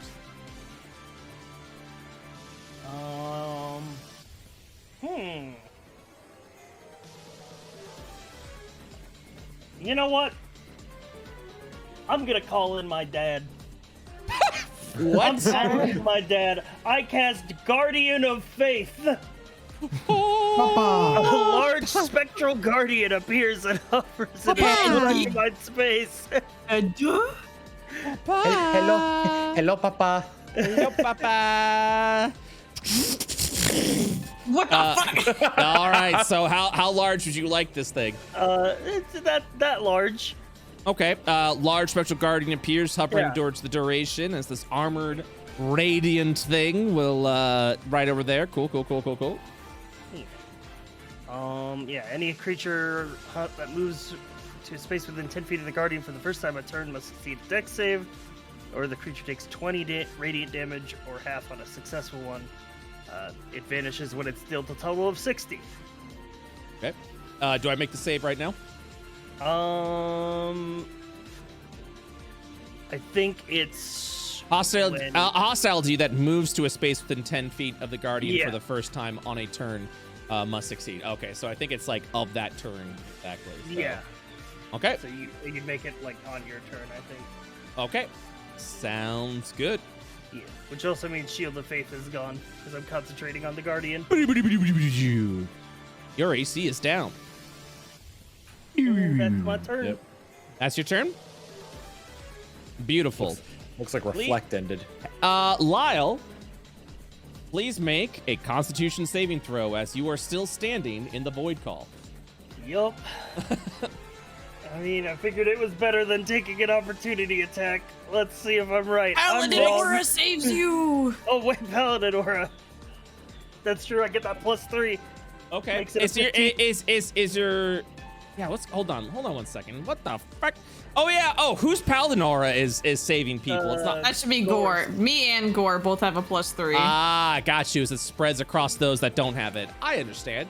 All right, so you succeed. You take no damage. All right, so that ends your turn. Gore. Never mind. Guardian of Faith isn't concentration. Yep. Oh. I get my shield back. Yeah. Also, go. it has a duration of 8 hours. It just stays here. Yeah, I've had so many. Yeah, it'll times where I wanna disappear when use it that, deals a and certain it's amount of damage, though. You can't come in my house now. Big Daddy. Gore. It's now your turn. All right. Let's do something stupid. Hell yeah, I like stupid. Hell yeah. I'm gonna start off with I have 2 attacks, right? Mm-hmm. Let's start with 2 unarmed strikes. Okay. That hit. Punch. That don't hit. Okay. Get that damage off. 6 points of bludgeoning. And then let's take my additional action here to make another unarmed strike. Okay. Your additional action? What do you mean by that? Haste. Oh, your haste. Thank you. Thank you. That hit. All right, cool. As you continue to punch the bear. Now, I would like to use my bonus action for my Tavern Brawler feat to attempt to grapple the bear. Do it. Ain't doing it. 21. That is an athletics save, or an athletics check. Damn! It just missed it as you hold on to its neck. No, bless doesn't work. Never mind. Bless is not for skills. Skills. Yeah, unfortunately, it's not for skill that checks. special kind of attack roll? Everyone goes bless crazy when they're like, bless! Blues. I can add that to everything, right? Okay. No, only on attack rolls and saving throws. Damn, this thing's wily. All right. Does that end your turn? Yes. Wiggles eyebrows. All right.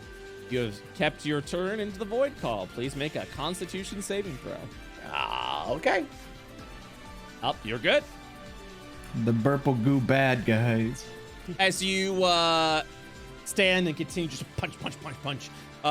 It's now the top of the round. Before Hierophant goes, the bear will get up on its hind legs, looking around, seeing this thing has punched it heavily a little bit, but it flexed it off very easily. Yeah, come on, bring it on.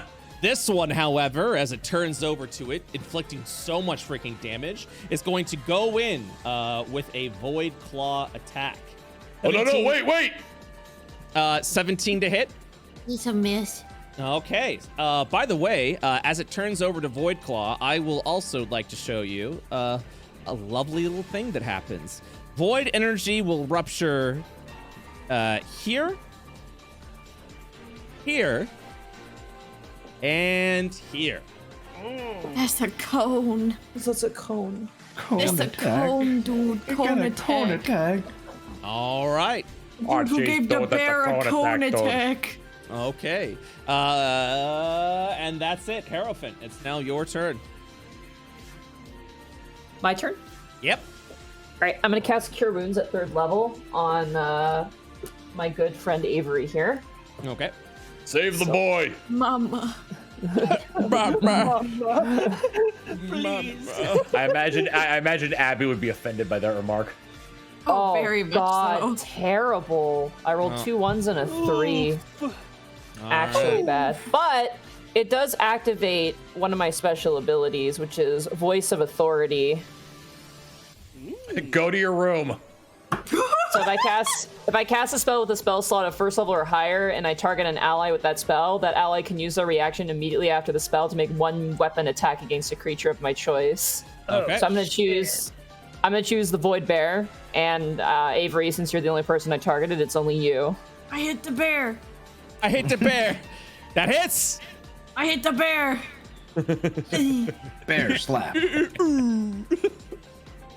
I am going to move my full movement, which will provoke an opportunity of attack. Okay. Cool. Right there. 16.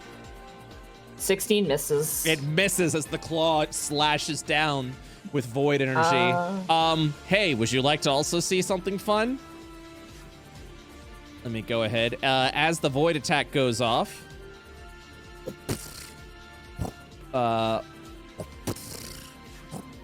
Who gave the bear a cone attack, Mom? That was close. This one. all right. Oh, God. Okay, Hierophant, does that end your round, or is there more? Is there more? I'll do a scan because I can't do anything else for my bonus Hell action. yeah! What would you like to learn? Oh God, where's that list of stuff? You're in Discord. Oh, it's in the Discord. Okay, good. Let's do concentration turn. This is a lot of information. Prepare to digest it. Oh So, God. concentration turn happens on an initiative of 6. Void Bear casts Void Call. If a Void Globule is destroyed this round, it must make a concentration check with the DC equal to the last damage dealt to the globule, minimum 10. So if you kill the globule dealing 20 points of damage, it has to make a DC 20 concentration to maintain the Void Calls. All Void calls are dispelled on the field. So, X is going to give you a little more information about Void Call that you may or may not have seen yet. So, the Void Call has an initiative. Every time its initiative goes, the Void Call is going to expand another 5 feet. Once it expands beyond 15 feet, it's dispelled.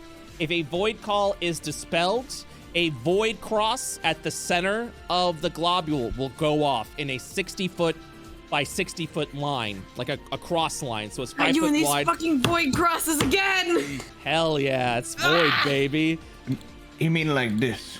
I mean like this. So that means 60 feet. That means it's gonna go We're playing Bomberman. yes, you are. Right.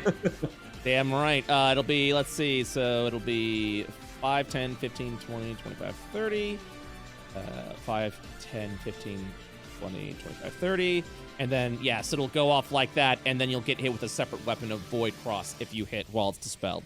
So there's a lot of things you're going to have to balance at that point in time. By the way, every time the Void Call expands 5 feet, it increases by 3d6 damage as well, literally making the Void Call more dangerous as the combat goes on. And he can maintain multiple Void Calls, so... But we can kill those, essentially. Maybe we should start destroying the globules. Destroy the globules. Yes. Hit attack go up and hit damage go up too. Yeah, or you can actually dispel the Void Globules to spell. It counts as a level 4 spell that you can dispel. But remember, anytime you dispel a Void Call, that cross goes off. That, as SciFri said, that Bomberman cross goes off. No matter what, as long as whatever is dispelled. So it's either dispelled by Dispel Magic, or when it grows too big and explodes out into a cross. Gotcha. Let me ask a question. Yes. What about banishment? Just in general, the Void Crosses will still remain. Okay. Yes, it'll still... So I can't like banish it and have it like explode in a pocket dimension. Oh! Banish the Void Calls. The Void Calls aren't Yeah. creatures. Oh. Okay. The Void Calls are like an ongoing spell effect that's happening on the Gotcha, field. gotcha. Yeah, don't look at it as a creature. I only rolled initiative for it because that's Right, when it that's grows. when it goes off. Yeah, Okay. yeah. Otters. And it does that every round. So every round it's just going to keep spreading Void Calls, which means it's going to have this creature attempts to control the battlefield the best it can with its Void Calls. It's got a lot of, like, oh God. My brain. Never mind, my brain is not working. It's like the things you put on the ground. It's Yeah. Zone control. zone control. Thank you. Oh my God. Yep, it has, this creature has a lot of zone control. Most Void creatures do. As Summer will attest, fighting a lot of Void creatures. How many void creatures have I fought? I don't want to There's- count. Oh, I don't want to God. count. I don't want to count. I'm but yeah. counting now. Wait. Yeah, Void creatures typically try to dominate by battlefield control. So, I believe that ends all your actions. Is that correct? For Hierophant? Yeah, that's all I got. All right. Bronn, it is now your turn. Stop running away, coward. All right. Oh, no, wait. Can I make that? Oh, yeah. I would have 90 if I used the dash. Okay, cool. Okay, including Go my to dad, 100. it's 6. You can go up to 120 with your dash action. I'm fucking insane. I fly across the battlefield on a fucking rad radiant skateboard fucking I'm coming down here. I see it in my head like, you know, shitty Gmod animations where they just grab the center of the body and just drag it across the screen.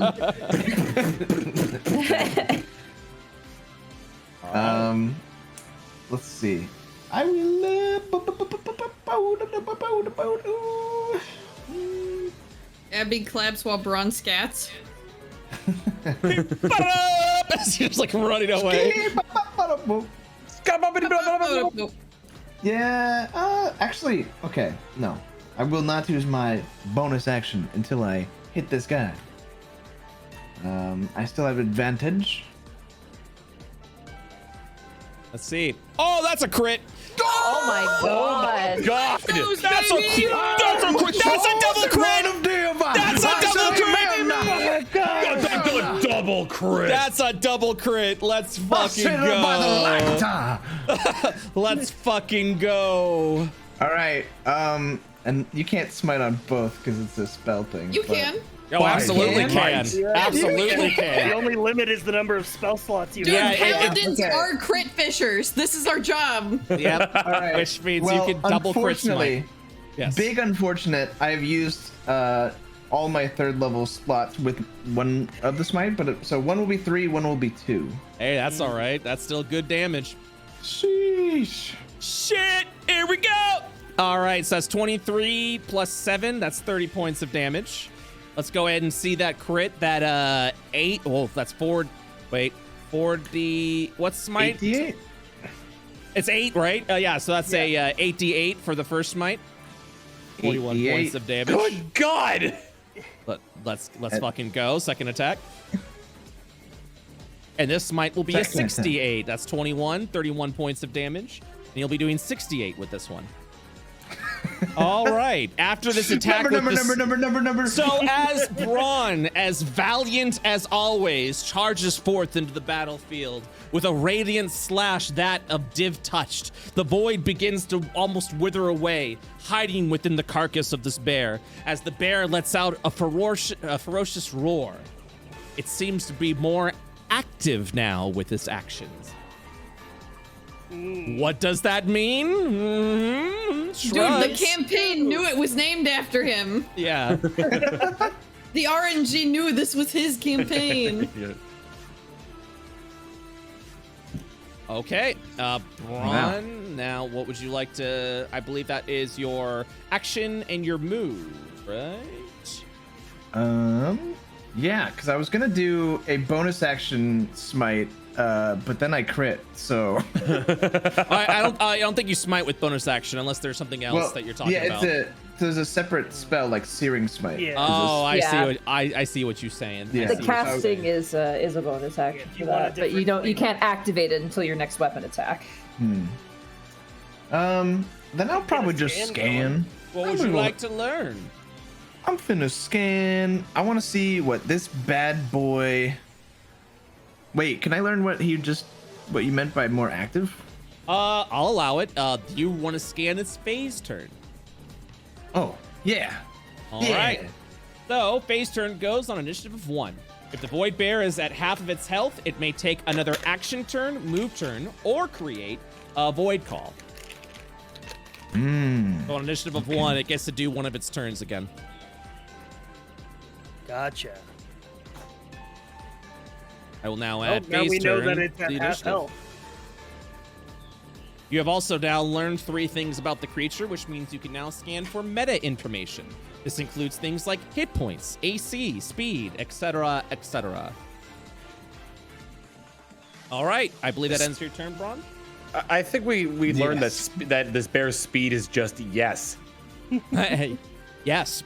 All right. Before Avery goes, as it's been slamma-jamma down, it will let out a ferocious roar, staring over at Hierophant, attempting to do the most devastation possible.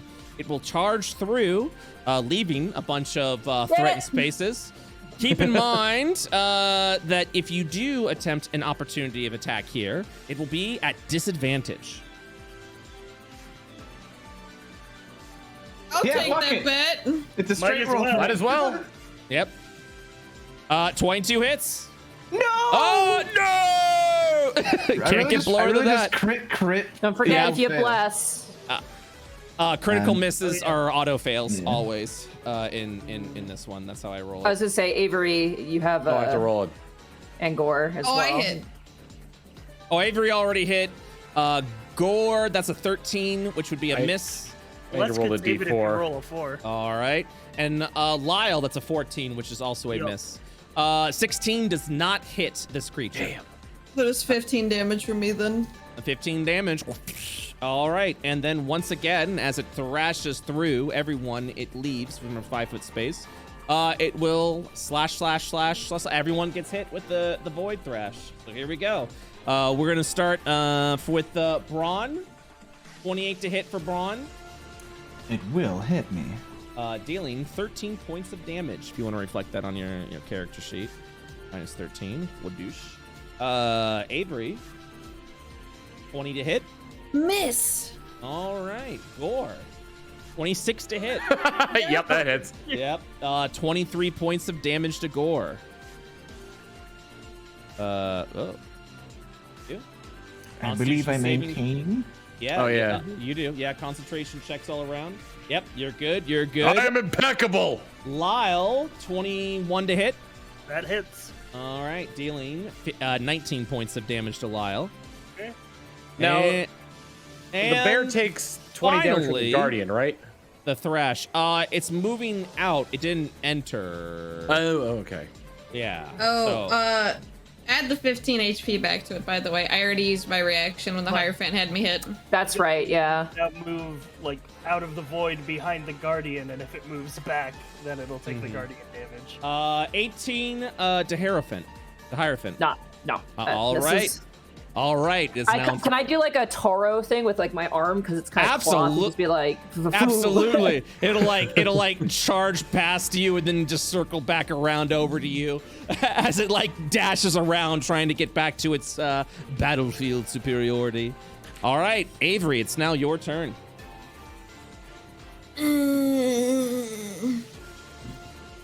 Bonus action, Hunter's Mark.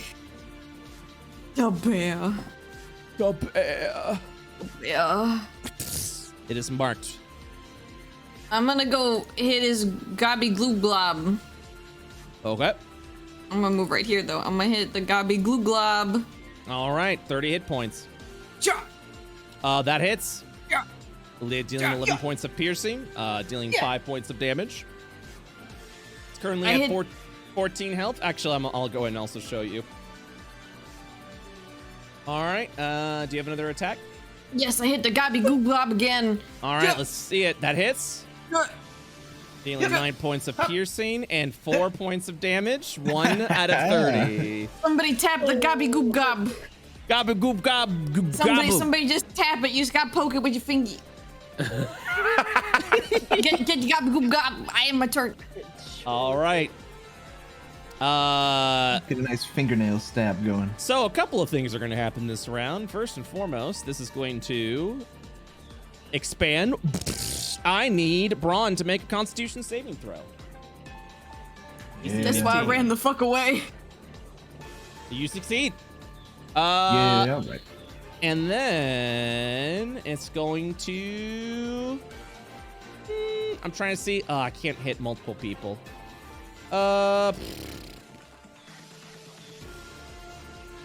That's okay. This one's becoming a pest. It's going to roar, creating another void call. 1 second. I need Avery to roll a Constitution saving throw. Oh, not the gobby goop gob. Oh, bonk. You're good. All right. I'm also gonna roll initiative for this one as well. Another 6. It's the same initiative, by the way, of whatever turn it's on. Okay. Lyle, it's now your turn. You know, I'm gonna get out of the void call. This is becoming a problem. This is Becoming an issue? becoming a bit of a problem for me. I'm just gonna hide behind my dad and My dad? My dad. this range real quick. 30 feet. That's pretty cool. I'm thinking I might be bonus action scanning. Okay, what you scanning? Might want to find out if he has any damage immunities. Well, so I did include damage immunities in the traits, so he does. You would like to learn the damage immunities? No. All right. He's immune to void damage. Isn't that a surprise? Wow. Useful info. Wow. So cool. I would like to cast Scorching Ray. Okay. I believe it is 3 separate rays. Because my intention is to hit the first one on a globule and the second 2 on the bear. You're gonna hit the gob gob. Let's do it. All right. Wow. Oh, this cross is gonna hurt. Boom. Ouchie. Well, it doesn't dispel until its concentration turn, which is already done. So you have to wait until the next round before it makes the attempt. 18 hits. So that's 9 damage onto A the globule. globule will burst off the void bear as it recoils in pain. You will gain a vulnerability stack. Its AC has been lowered by 1. Its attack rolls have been increased by 1. All right, and the next 2 rays are going to be on the bear. There are 7 globules left. Ooh. Oh, that's a crit! Crit City. Critical ray! So this is the normal one for the 18, and then this is the crit. All right. The crit, 9 points of damage and 18 points of damage. If you'd like to spend a vulnerability stack, remember to declare it before you roll your attack roll. Just FYI. I'm good. I'm going to leave that for the paladins. All right. Does that end your round, I believe? That ends my turn. Okay. Gore, because you share initiative with the phase turn. In IO fashion, you get to decide if you want the enemy to go first or you go first. What did the phase turn do again?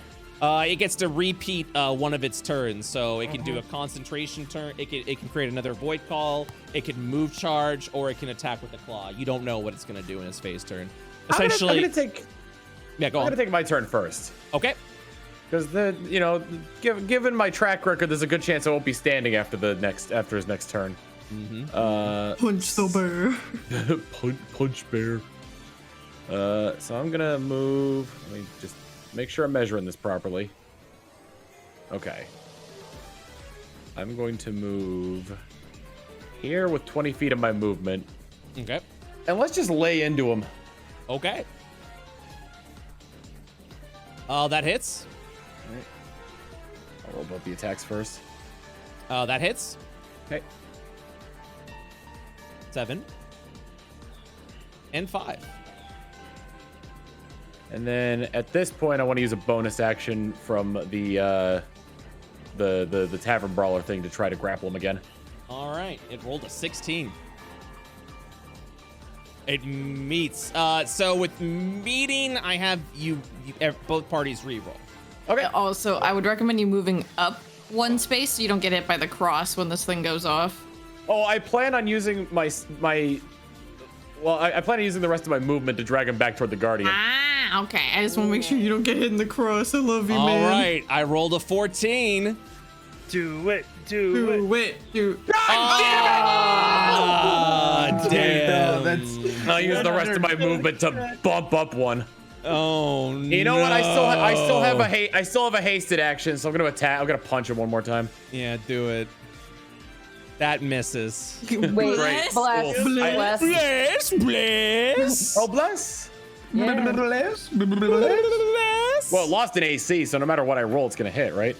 Yep, that hits. You hit it. You are blessed, my child. I'm doing the nun thing. All right. Does that end your round?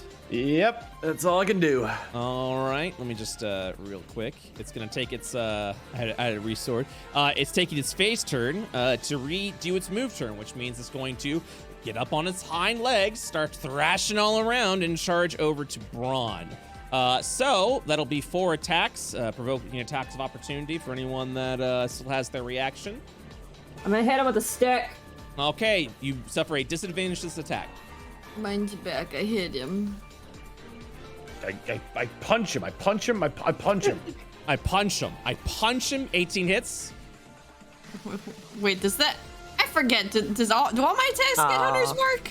Wait. Yeah, no, I miss. Yeah, the 12's a miss. Can you link Hunter's Mark and we'll find out. 18 hits. 18 hits. Need a burrito. I'm Googling. Is it for the damage on your turn? Yes. I believe it's only once per turn, so once it returns back to your turn, it refreshes, so... If you've already inflicted the damage, I don't think you get it on a reaction. I thought it was every time you choose a creature, but until the end ends, you deal an extra d6 damage to the target whenever you hit it with a weapon attack. Okay, well, so I get it. I think I'm thinking of ranger ability. Oh, one of like my players the Colossus has it. Slayers and stuff. Yeah, I'm always thinking a of Colossus Slayer. I get the two of them mixed up constantly. All right. We'll start with Hierophant. That's All a 14. right. That's a 14. It's not a 29. That misses. Yeah. Gore, 27, as of course. That hits. Gore, get fucked. 19 points of damage. It's always like Hierophant. 15. Gore, 72. All right. I just imagine like Gore like dead on the ground and just like half like in the background is just Hierophant like Fortnite dancing. Just hanging out. All right, and then Avery, it's gonna be a 28. Yes. 17 points of damage for Avery. Also, don't forget to roll your concentration checks if you got hit just now. Uh-oh, that's a lot of failed saves. Wait. Oh, wait. Bless. Don't forget you have bless. 7, 8. That's actually 8, and then I can roll the bless. Yeah! Yes! Yes! Nice. And then Bronn, that is a 15. Pathetic. All right. And as it charges over, at the top of the round, the Void Bear goes again, slashing down with its Void Claw upon Bronn. Yes. Yeah, this thing is pathetic. Wait, stop that. Oh yes, that looks absolutely tasty. Here we go. As it slashes down upon Bronn, it's gonna do the following. Wait, no. Oh, You just good? barely. You good? You good? Wait, no. Nino's got a little tickled. Oh boy, that's funny. 20 to hit you, Bronn. With haste up, it doesn't. 21 to hit. My apologies. No. Okay, still no. Haste is 2 AC, right? Yes. All right, Yeah, I'm plus 22 2. AC right now. All right, Hierophant. Okay, how bad are Gore? Actually, you know what? I'm not even gonna ask. I'm just gonna do this. I'm fine. I'm gonna cast Mass Cure Wounds. So centered on the bear, but I can choose the creatures it affects. I'm gonna pick Gore, Avery, Bronn, and my good old pal Lyle. Yeah, you fool! You're curing the bear. No, I can't. I can pick, which is really nice. Gore is just delirious at this point. Just sees light emanating from the bear. And also for healing, go ahead and add this to your tokens because there's a lot of tokens I'd be adding to at this point. You on your own for the healing. 13. Everyone gets healed 13, and that will also activate my. Sorry, I'm not used to navigating. You good? Oh, sorry, not that. The where is it? Voice of Authority. Go to your room. Okay. And I'm going to choose Bronn. If Bronn wishes to use their reaction to attack the bear, they may. Yeah. I'll hit. Uh-huh. Attack of opportunity. That hits with the 24. I swing for 24 points of damage. Nice. Oh my god, that roll is crazy. That was just one little slappy slap. Is there anything else you'd like to do, Hierophant? Oh, do you have only one? Just to clarify, Brett, however you run spells, because people run it differently. Is it just one spell slot you can cast per turn? Right. Yes, Okay. but if you have a cantrip, that's a bonus action. You can do that. But you can do A cantrip, that's a bonus action. lol. I know. Magic stone, baby, magic stone. But yes, that is correct. You can't cast multiple I am going spell to slots. bravely run away then over here. Okay, bravely Actually, I'm not going to go run too away. far. I'm going to stay right about here so I can do a good shot of everybody. That's pretty cool. And I'm going to end my turn. All right, Bronn.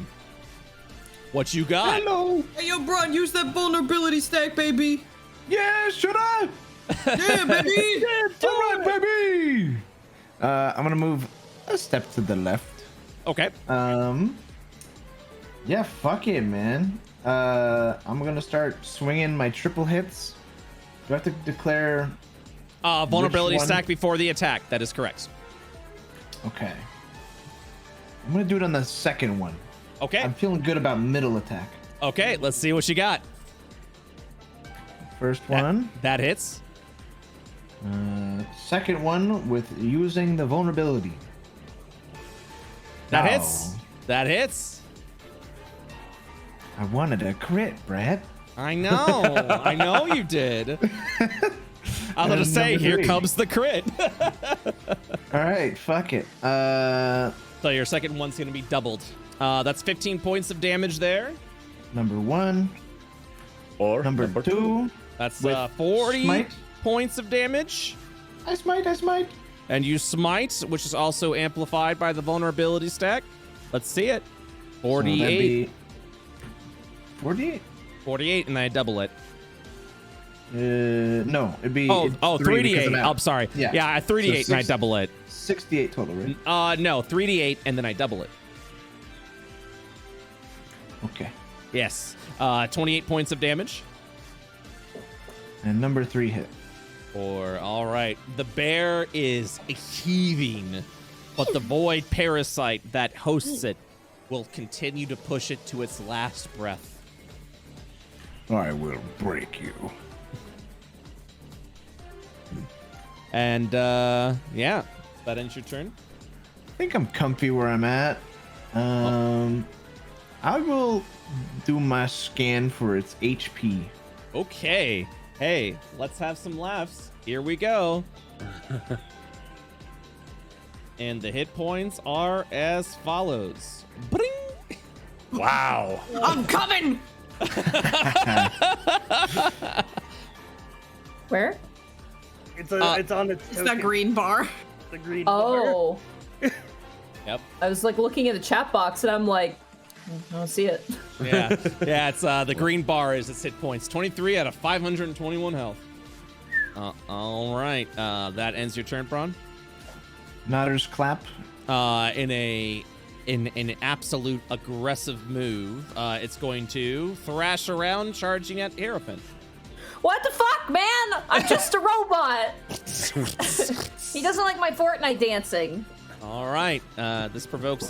You can spend your reactions, provoke attack opportunities, at a disadvantage. If anyone would like to do opportunity attacks, I think. I think it's only. No, we can't because we already Yeah, used we ours. already used them. Everybody already used theirs. Well, that's unfortunate. Bronn, that's a 29 to hit. Ignore that. Ignore the crit as well. It's 25 points of damage to Bronn. Yeah. Then Void Thrashing Avery for 27. Ow. That's 14 points of damage to Avery. I Come got on, crit. Never mind, you got it. Or 17. Hey. Hey! And then Hierophant, 18. Which doesn't do it. I'm good. Toro again. I just Doesn't get hit again. I just do another Toro move again. Avery, it's your turn. Stab him in the butt. Stab I'm him in gonna the butt. stab him. Yeah! Let's see it. That hits. I'm gonna smite. Is it- Yeah! All right. Well, Jesus. needless to say, with 45 points of damage, how do you destroy this bear? Paint the scene. So he's doing the little sneaky sneak, and then I imagine he comes up to the side of the bear, and Abby, whenever he smites, Abby like touches his hilt of his sword, and that's what gives him the smite energy when he does that. So he scoots around the bear. Abby's gonna like tangle her tentacles around the sword with him, and he's just gonna kind of stab up through the jaw of the bear, and like you see the tip of the sword go through his little snout, and then it's like boom, fuck you. Radiant light through his face hole. As the void bear will then fall down defeated. Its void energies just husking up and withering away off the carcass of this bear as the creature falls. End of initiative. I did it. Gore, like, in order to protect some semblance of his pride, grapples the corpse of the bear and drags it to the guardian. This will also, the crosses will, as all the crosses go off, no one was within the range, so no one takes any damage. As I'm making this work. You'll see the bear begin to cook and bake upon the guardian of fate. Who wants bear meat? Radiant cooking. Game I just found the guardian. All right. For rewards, you will receive 1 bear meat that has been infused with void, if you wish to take that. Yeah, hell yeah. Along with disgusting. Not more void jerky, no! And also a crafting material, a void shard. Oh. Kill it. Which can be purified into a div shard for those that wish to work. Hey,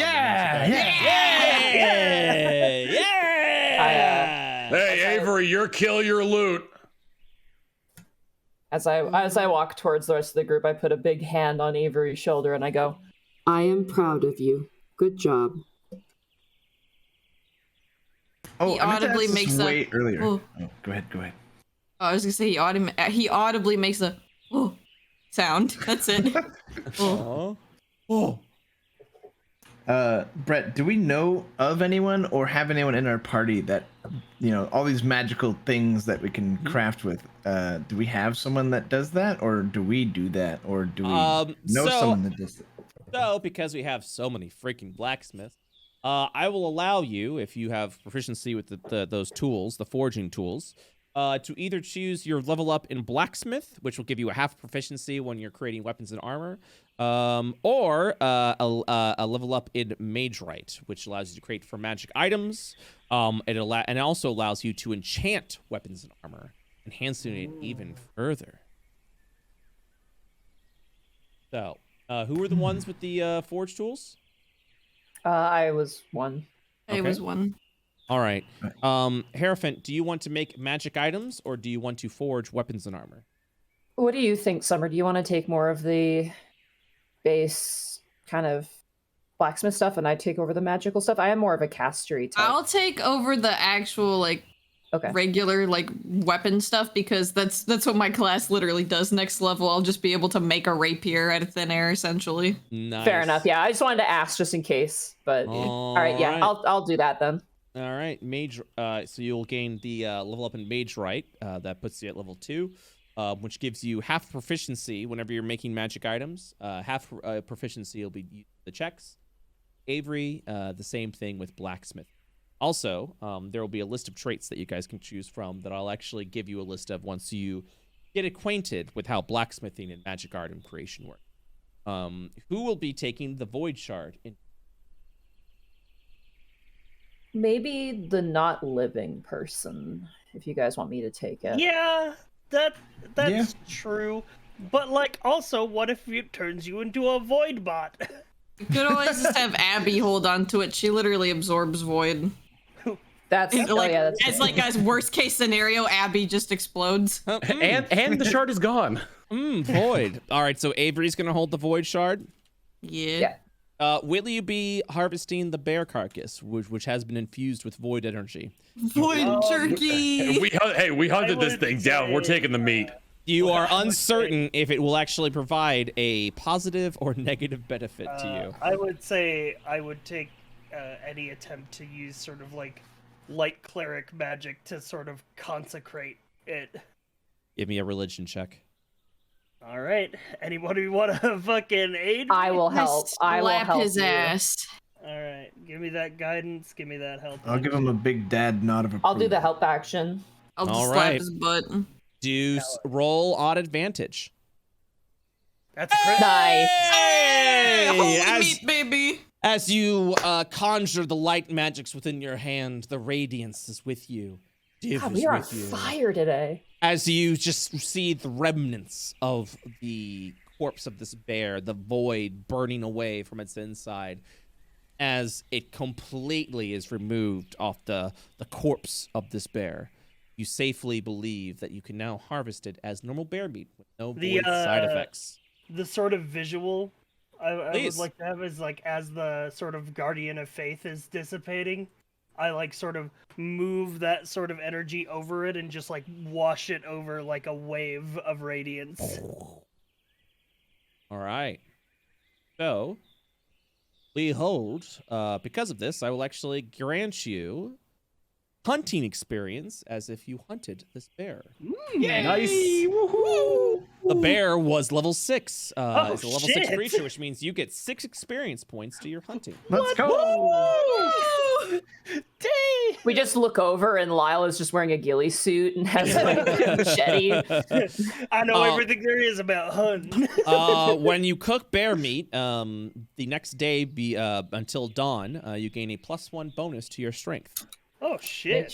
Make sure you cook it very, very well. Very, very, very thoroughly. I don't want to die from parasites in this fun tabletop adventure. I mean, job well Oregon Trail.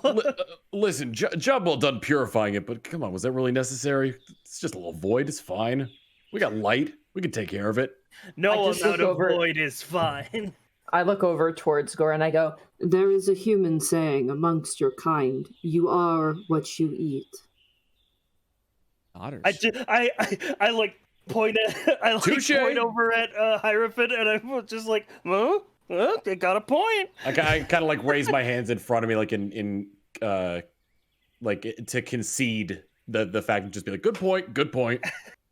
I did Bronn- eat a lot Bronn will of jelly. On his way walking by, we'll say, you know, even a corpse of void, if left untouched, can wreak havoc. It is good you purified it. And, yeah. Oh. Good shit. Avery says poggies. Puggy wuggy. Avery doesn't say that. Avery doesn't know that term. Actually, no, that would be a goblin term. I forgot. Goblins speak memes in IO. Of course they do. Of course they do. Yep. They say nodders. They say pog. They say gamba. Yeah, they say all that. My god! Did you know gamba is goblin for gamble? Amazing. Would have never guessed. What a beautiful language. Of a goblin walking into a casino. Gamba! Oh, that's why we kept yelling Gamba at Return to Goblin. Yep. Yeah, the goblin was like, gamba. Yeah, exactly. All right. And with that, you shall continue your travels across Hell yeah. the forest. do we want to take a short rest before we continue? How's everybody's health? I can keep going. Okay. I'm okay. I Yeah. don't think there'll be any dungeon diving soon, though. Yeah, I think we're gonna have a chance. And so we fall into a dungeon instantly. The DM wringing his fingers together. Yes, good. Possibly no dungeons about. My favorite thing as a DM is when someone says, well, this won't possibly happen, and around the corner is that exact thing, and you're like, yeah, totally. All right. So it's currently 2 p.m. after defeating the presence of the void creature. Where would you like to go now? 2 hours travel as you explore within the depths of the forest. You want to just head directly towards whatever this is and go here? This way. Yeah. All right, allow me to Lift the fog. Here we go into Silent Hill. Okay. So as you march upon here, I will actually reveal as you begin to cross over in the horizon. We'll see. Right? A town, a small village has been built over on the border of the forest. As you kind of survey the area, it's still a couple of hours away. They seem to have built a wall around the outside of it. This village appears to be, from your initial survey of the area, being freshly built. There is no history when it comes to this village. The back of the village, however, is not guarded by the walls, believing the natural barriers of the forest will protect them. It's a good thing we took out that bear then. Crusade? Question mark? No. Oh. Let's wait to meet them before we consider a crusade. Bronn, I will let you know this. If you look over to the north, you will see several hours away where the trees themselves appear to be more vibrant. As you recall from your previous adventures, this is where the Radiant Dragon was housed when you were with your previous adventuring party over 500 years ago. I love it there. It's very cool. It's really cool, guys. We should go. If you wish to enter, it's now 4 p.m. as you arrive over here. The sun is beginning that. Yeah. Might as well go in that town. Yeah. Yeah. Unless we want to do a little bit more hunting in the area before we head to Maybe town. set up like a trade thing. Oh, by the way, yeah, you are free to what I was hunt. thinking. You are free to hunt in this area if you'd like. Oh yeah, let's hunt this square. Hell yeah, let's hunt. All right. Allow me to roll. Who will be hunting in the party? I could possibly get a hunting level Yeah, up. we're gonna ding our boy, all right? So we're gonna I'm ding our gonna boy. take a nap while you guys hunt. All Let's do it. I'll support you. Hey, Give you more advice on wrestling wildlife. As you explore the area, you find. That's not. Drum roll, please. A field mouse. Hey, you just met the cusp. Oh, god damn it. You just met the cusp of. A rabbit! Yay! I found a very sickly rabbit.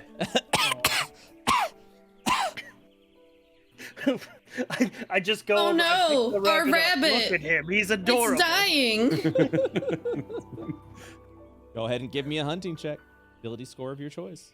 Hey, and with that, you snap the rabbit's neck. Oh my god. Oh my god. Everybody else looks shocked, and Gore's just giving a thumbs up. I just pick it up. I just move my hand over its face. There's a bright flash, and then we have some meat. Oh no, our rabbit! It's broken. So it is currently. So you're currently 9 out of 10. I will also let you know, if you decide to stay within the tile another hour, you can spend another hour hunting in that area. But time will continue to progress as you look for more. I think we should probably get to the town before sundown. Yeah, that seems like a good idea. I will also let you know that Lyle is at 9 out of 10 hunting experience. Can you Fuck just that ding kid. already, dude? Ding I want to already, be man. fucking cooking, dude. That's He's got like a Crocodile Dundee hat on now. There's this manga I used to read called Dungeon Meshi. Is that the one where they make the food? They make food out of monsters in It's so good. So I have Marcel, fun. best girl.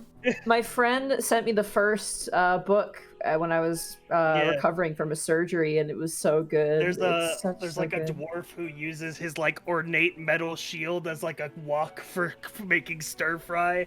It's like, oh, it's wonderful. So your options are you can hunt again in this tile, and then it will be 5 p.m. Or you can spend the 2 hours necessary to get in there, and arriving in the town, it'll be 6 p.m. Want to should get there probably when get there people are awake. Yeah. All right. Probably for the best. You will then press forward the town. And of course I have a map for this. course I have a map. Of course you do. Oh my god, he's so prepared. Professionals have standards. Hey, I see. Here's this. Okay, look, I'm gonna pat myself on the back for a moment. I never said once to be like, the forest seems like it might be interesting, winky face. You're like, hey, let's check out the forest. I'm like, yeah, let's fucking go. so needless to say, I'm a little Well done, sir. Hats off to you. I'm proud of next my session, prep. fishing. Only fishing. Hey, and I'm prepared for that as well. I've got a stack of fish just waiting to go. If you guys wanted to fish, I have to upload a theme. Now I will remove that pat because I didn't have the music theme prepared. So Unpat? unpat removes pat. Didn't have Is removing a pat just a slap? It would be you gently place your hand on the back and then pull it away very quickly. Yeah. Did it upload? Question mark? Hello? Hey, there it is. Loading. Got it. No, it uploaded so freaking fast with fiber. I didn't even see the bar. I was like, are you loaded in? Okay. We get to the town. It's just a giant hole. The map was very deceptive. Yeah. Allow me to do this. Copy paste. And you arrive into the city, the village, from the forest canopy itself. This. How far do you think that Void Bear traveled if the corruption is south of the river?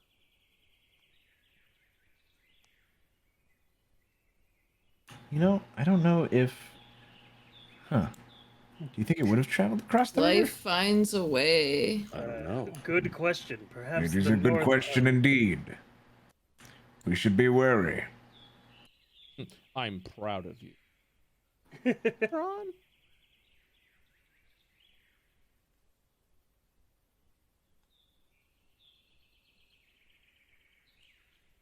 I wonder if like these people might be like the ancestors of the people who used to live in Haven.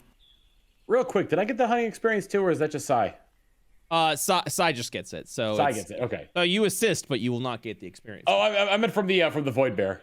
Oh, no, just Sai, because he's the one that Okay. purged the void from it effectively. Okay. Yeah, with that crit. Yeah, I'm stealing your levels.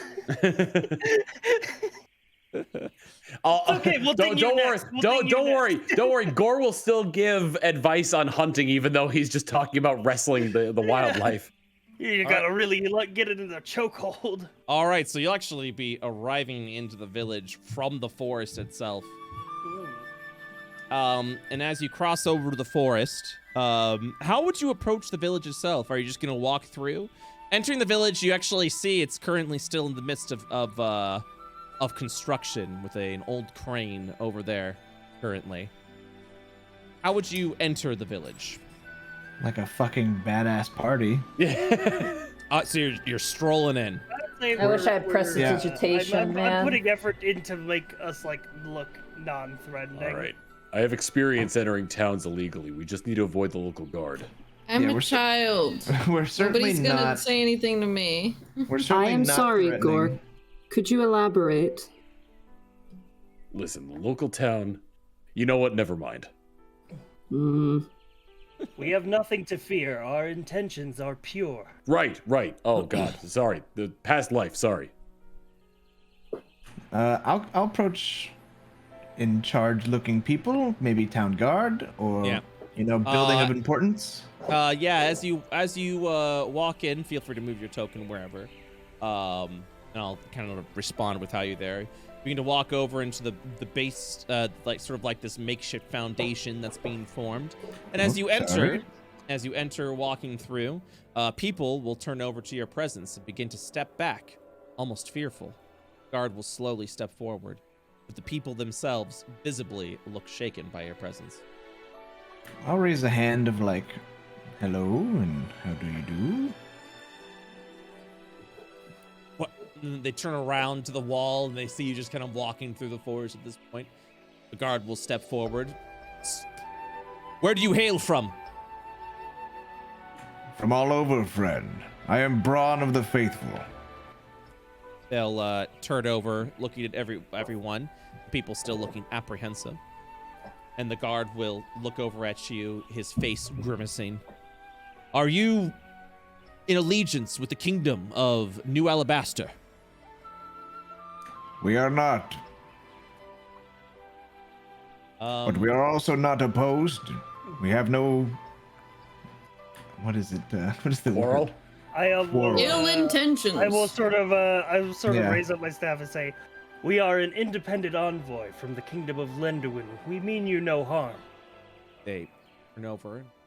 Guard will even say, Londolin. That's quite a far way. Why are you here? Why have you entered our village? There's nothing here for you here. There's nothing, he'll just say, there's nothing here for you. Well, if you may have noticed, south of the river, there's all that going on down there. We're here to help vanquish the cause of it. And will somebody else want to take over? I kind of lost my head. We are here to purge the void. In doing so, we have reclaimed the city of Haven for our own base of operations. We are securing our perimeter and exploring our surroundings before continuing south, where we will vanquish a mighty beast that once again plagues this land. Do you happen to have a leader, perhaps a mayor, or someone who speaks on this town's behalf? You'll see the guard think to himself and nod, mentioning, we do have the elder. Perhaps it's best that you speak with him. I haven't heard mention of any sort of void threat. He'll mutter to himself. It's been quite some time since I've even heard the term. One moment, please, if you don't mind waiting. Sorry, we're a bit on edge. Can I insight him? Yes, please. I want to see if he's going... I'm going to see if he's going for screwing us over, not necessarily doing... Right. As told. Just gathering more of the town guard to try and get us. Is this going to work? Oh, 12. Yeah, it works. Not very good. So, 12's still pretty all right. You will actually tell that that him and everyone else seems to be apprehensive, almost as if they were kind of expected for this day to come, and they're just a little concerned with just strangers. They're not very welcoming to strangers here, and we're rather surprised you came through the forest. So. Yeah, there's a general apprehension currently, but the guard will continue to move forward. Seem to be deceptive, but he is also uncertain what to do in this situation. I try to get closer to the middle of our group and kind of say in a hushed tone, They had no idea about the void, but we've seen its corruption reach up fairly far. They've been here much longer than we have. Yes, we must be wary. They could have known about the bear. Not sure. Or perhaps the void is getting more ambitious due to our arrival. You will see, walking out, an elderly woman who will speak with the guard, look over to the five of you, and she'll give a nod, as if to assure that all will be well. This gentle, elderly woman will walk over to you with a smile, a faint smile on her face. What? Check my notes. By the way, I love the male villager NPC right here. What a face. It's just default.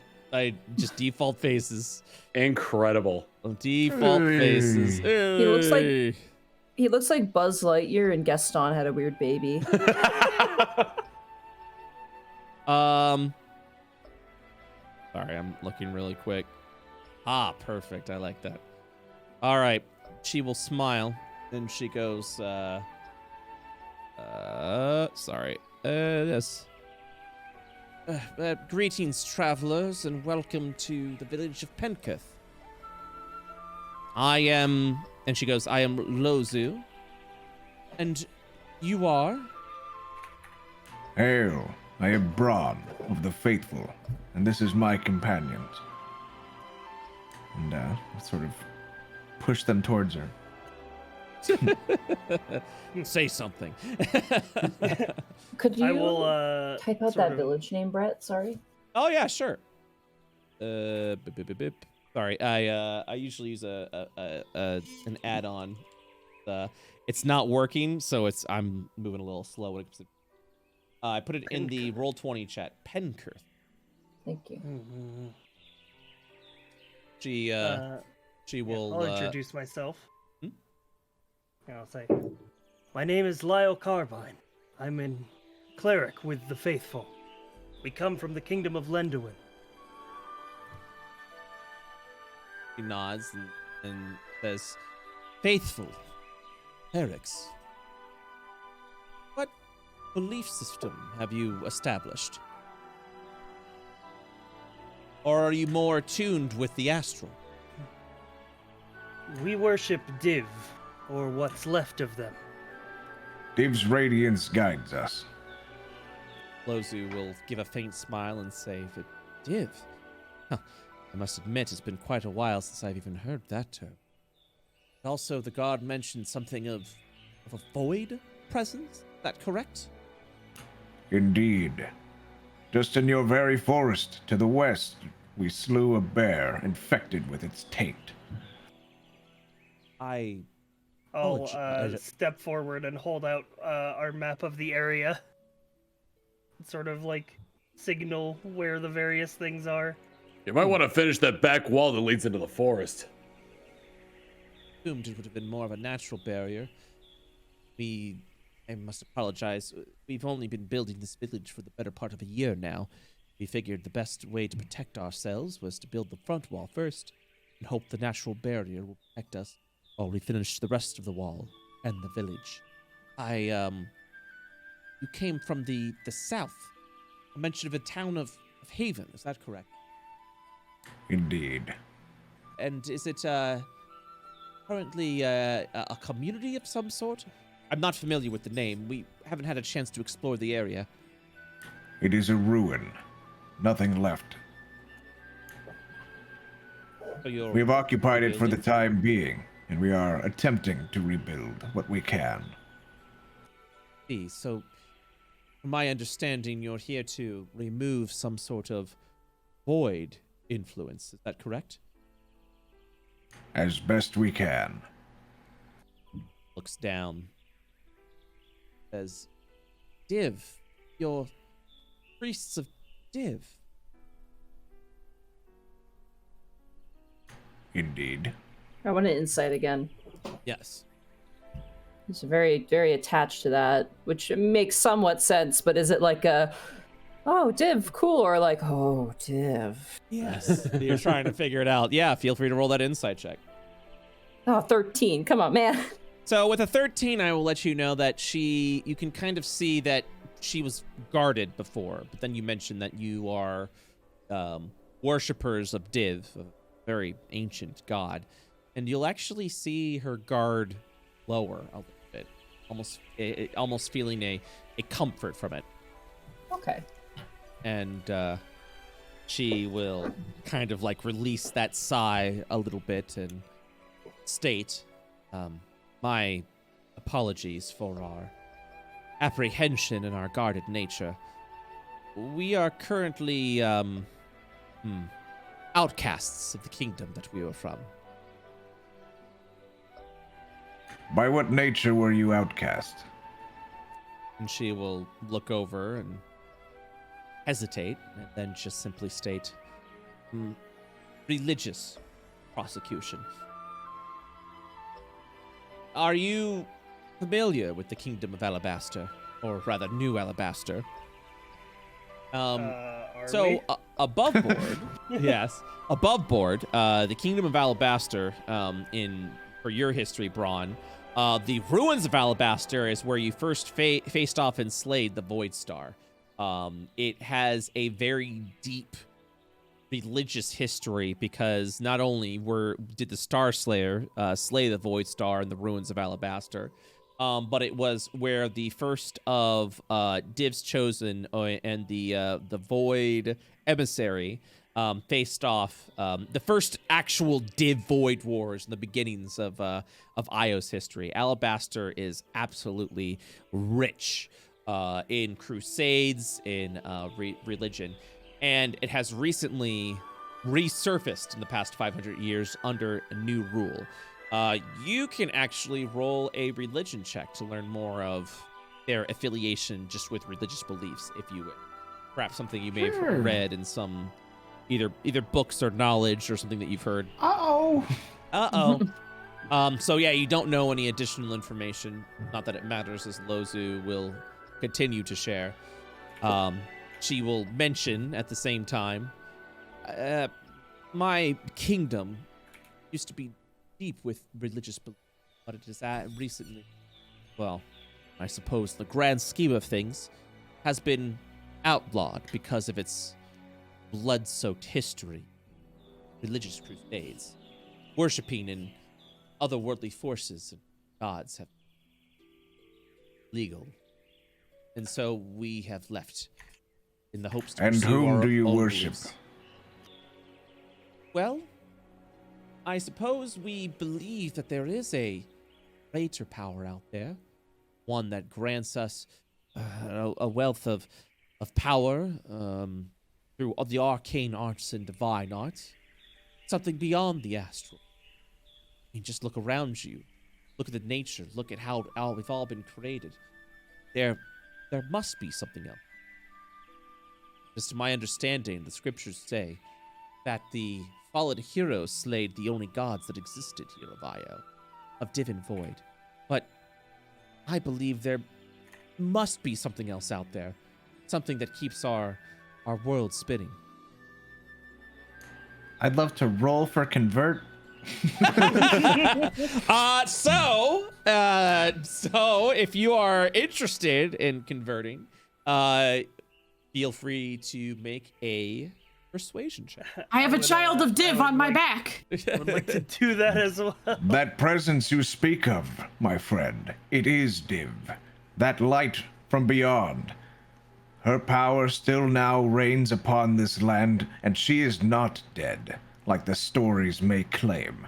For a piece of her is inside me. My very being is kept afloat by her light and radiance. I know firsthand, because those fallen heroes that you speak of, I once stood by their side. Roll a persuasion check at advantage, because when He's there's not humble. when there's Div converting, Bronn stands above all. I am There we go. the Star Slayer. Nice. So, Lozu will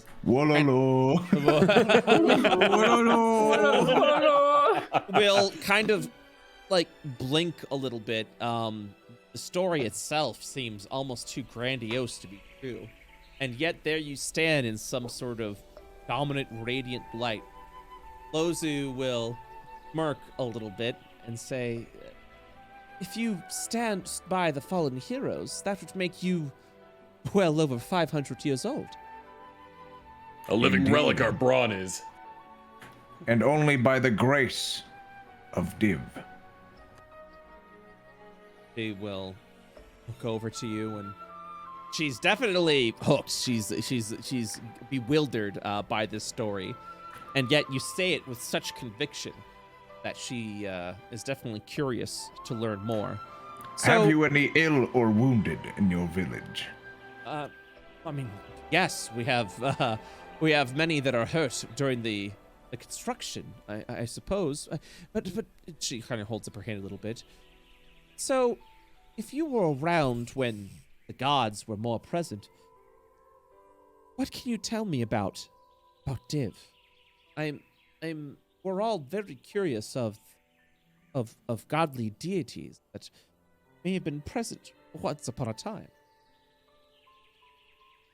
Oh my god. I will. I just imagine Bronn's like, shit, it's not usually this easy. This is I so will sort easy. of step into the conversation here and say, in the city of New Haven, we have plans to construct a temple of Div. I'm sure your people will be able to travel there to get their answers. Good save, good save. Good save. Give me a persuasion check. You will roll at a normal persuasion. Yup. Good thing I got a +6. Uh-oh. That's an 8. Whoa. She'll sort of like as she's listening to Bronn's tale, Lyle will step forward and say, we're gonna have a temple. You should come over there. And she will smile over and says, well, I admire your devout faith into such a radiant presence. I must understand my hesitation. To leave the village, the home that we are building for ourselves, is risky, and you've just arrived here. Perhaps we should take it a little slower. The temple will not be finished for some time anyways, and your people will have free access. I in fact believe that a mutual trade would be beneficial for both our settlements. Now, that I do agree. We have no friends this far west of Kathos. Or this far east. We have no friends. We have no friends of this far east of Kathos is what I meant to say.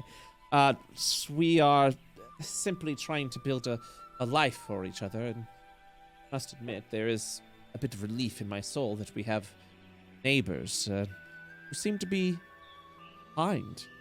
As we've been so used to being scorned for our beliefs for majority of our lives, praying and worshiping and researching quietly when it comes to the research of the belief of the great beyond.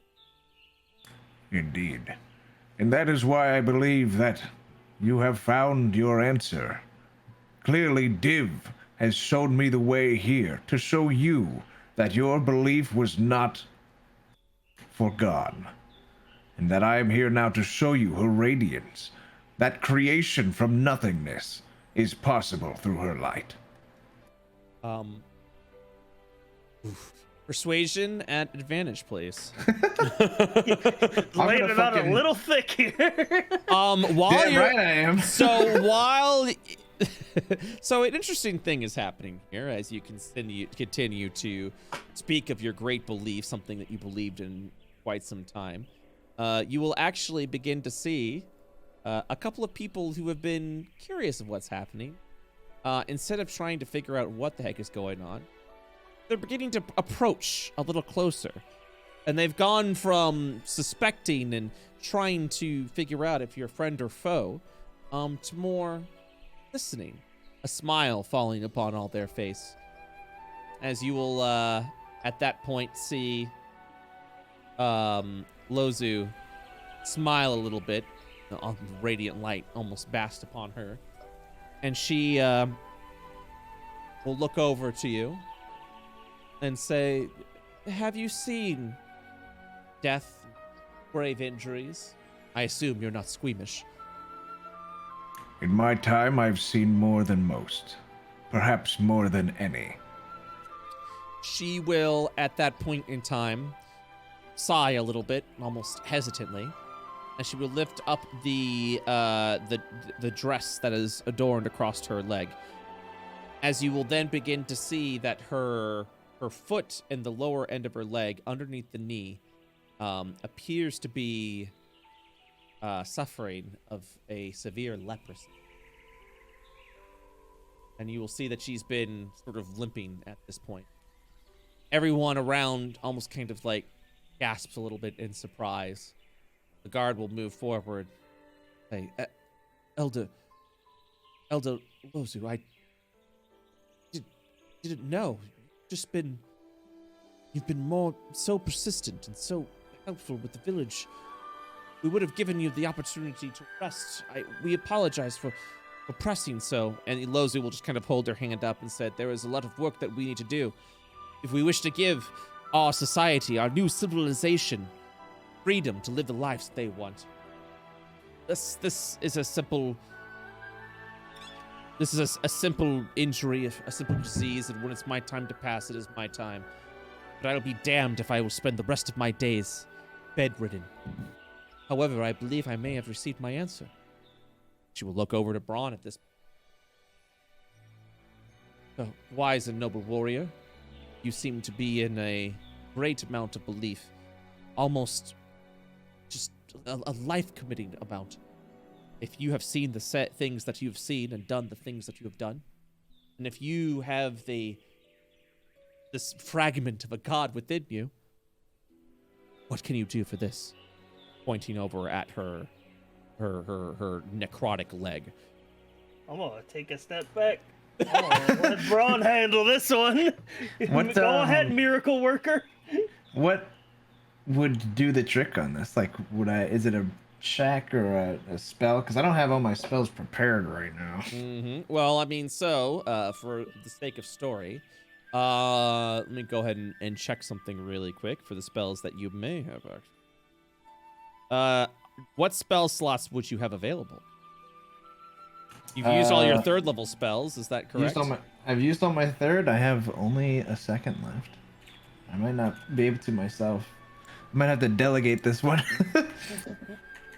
So a lesser restoration, Power of Div, would actually be able to assist. Also, Lay on Hands, as people are mentioning, would also be able to assist with that. Lay on Hands can cure disease. I have lesser restoration. I have lesser restoration as well. I swapped it out for enhance ability, so I swapped to it. I will let you decide how you would like to handle it.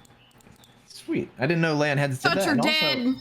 It's only 5 HP from my pool to do that. That's really nothing. So yeah, like I will show that great ease I'm able to cure this, and I will kneel down, knee in the mud. I'm one of the people, and You're Jesus washing the feet of the homeless. Exactly. And yeah, I mean, like with just like an easy hand motion will fucking clear it up, I guess, with 5 little points of Lay on Hands. As you lay your hands upon the necrotic leg, she will smirk a little bit as the holy magics will wash over her leg. She'll shake her head and said, my dear warrior, I have seen plenty of astral paladins and clerics attempt to read this. It is a deep necrosis that affects me. There hasn't been, and at that point, with your radiant light, still touched to the old gods, you have actually seen death, have brought someone back from the brink of it, and your Lay on Hands at that point will begin to heal the wounded leg at that point in time. As with your radiant light, the necrotic energies just fade away from her leg. Lozu This is no astral. This is the holy radiance of Div. Lozu will look down at you, her mouth open, a gasp, as you will see tears begin to fall down her face, as she will just fall down the ground in shock and disbelief. And while she sobs into her hand, she's going to look over straight into your face, Bronn, and say again, Who are you? I am Bronn. And so ends today's session of Bronn. Yes, I gave it. I cued it. I cued it. You hit it out of the park. Yeah, brother. Set that up and knock it out of the park. Dude, I'm drawing flumps over here. Yeah. Who are you? I'm Bronn. Sunglasses immediately apparate on his face. There's explosions. Incredible. In the background. That was good. That was good. Did you guys have a good session today?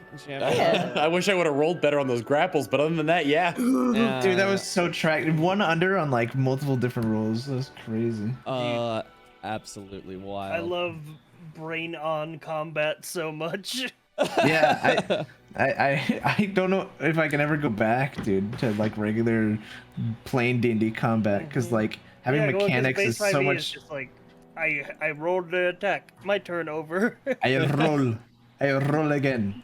Yeah, that's kind of where I was at too. So I'm glad you guys are enjoying the mechanics. I love mechanical density. That's what I crave. I was worried that I was gonna overwhelm you guys a little bit with all the choice that you had, and that you guys were gonna be like, fuck, I don't know what we're gonna do. And then But I was really happy that you guys just, you took charge. You're like, all right, we're gonna go in the forest and see what the fuck's in there. And I was like, yes. Good. Yeah, true. It would have been quite possible for us to be like, you can go anywhere, and we're like, No. We'll just fight the dragon now. We'll just fight the dragon now. That's it. Before you unmuted, I was literally like, guys, what do we do? Yeah, it was. What are we doing, boys? Yeah, like, guys, what are we doing? Yeah, there was a lot of it. So I was worried that there was gonna be just too much. But you guys were like, yeah, let's just go here. Let's see what's over here. And I was like, nice. This is good. Nice pug. Nice pog. Give me 1 second. Next chance we get to a forge, I need either Avery or Hierophant to craft me a fist weapon because I can't keep punching people the way I have been. We're gonna soup you up with the fucking shards we have. I don't know what. Buff our boy. I don't know what or how, but we're gonna do it. We're gonna make it work. All right. Because I can't use smites unarmed. So, we got some Franor. Oh, yes. shit. And I'm happy to report that yes, blacksmithing. You do have a unarmed property that you can apply to weapons, so that it counts as unarmed attacks and Thank still goodness. count as a weapon. So, I'll kind of give you more information about that as it comes up. Why? Okay. So, perfect. Okay. I'm gonna go and share the screen. Go share the screen. You guys can see it live. Incredible. And then we're gonna start with someone wrote a freaking Hell yes. You kidding me? Buggies! for Bronn. So let's go ahead and check that out. Let's give that a play while we're doing this.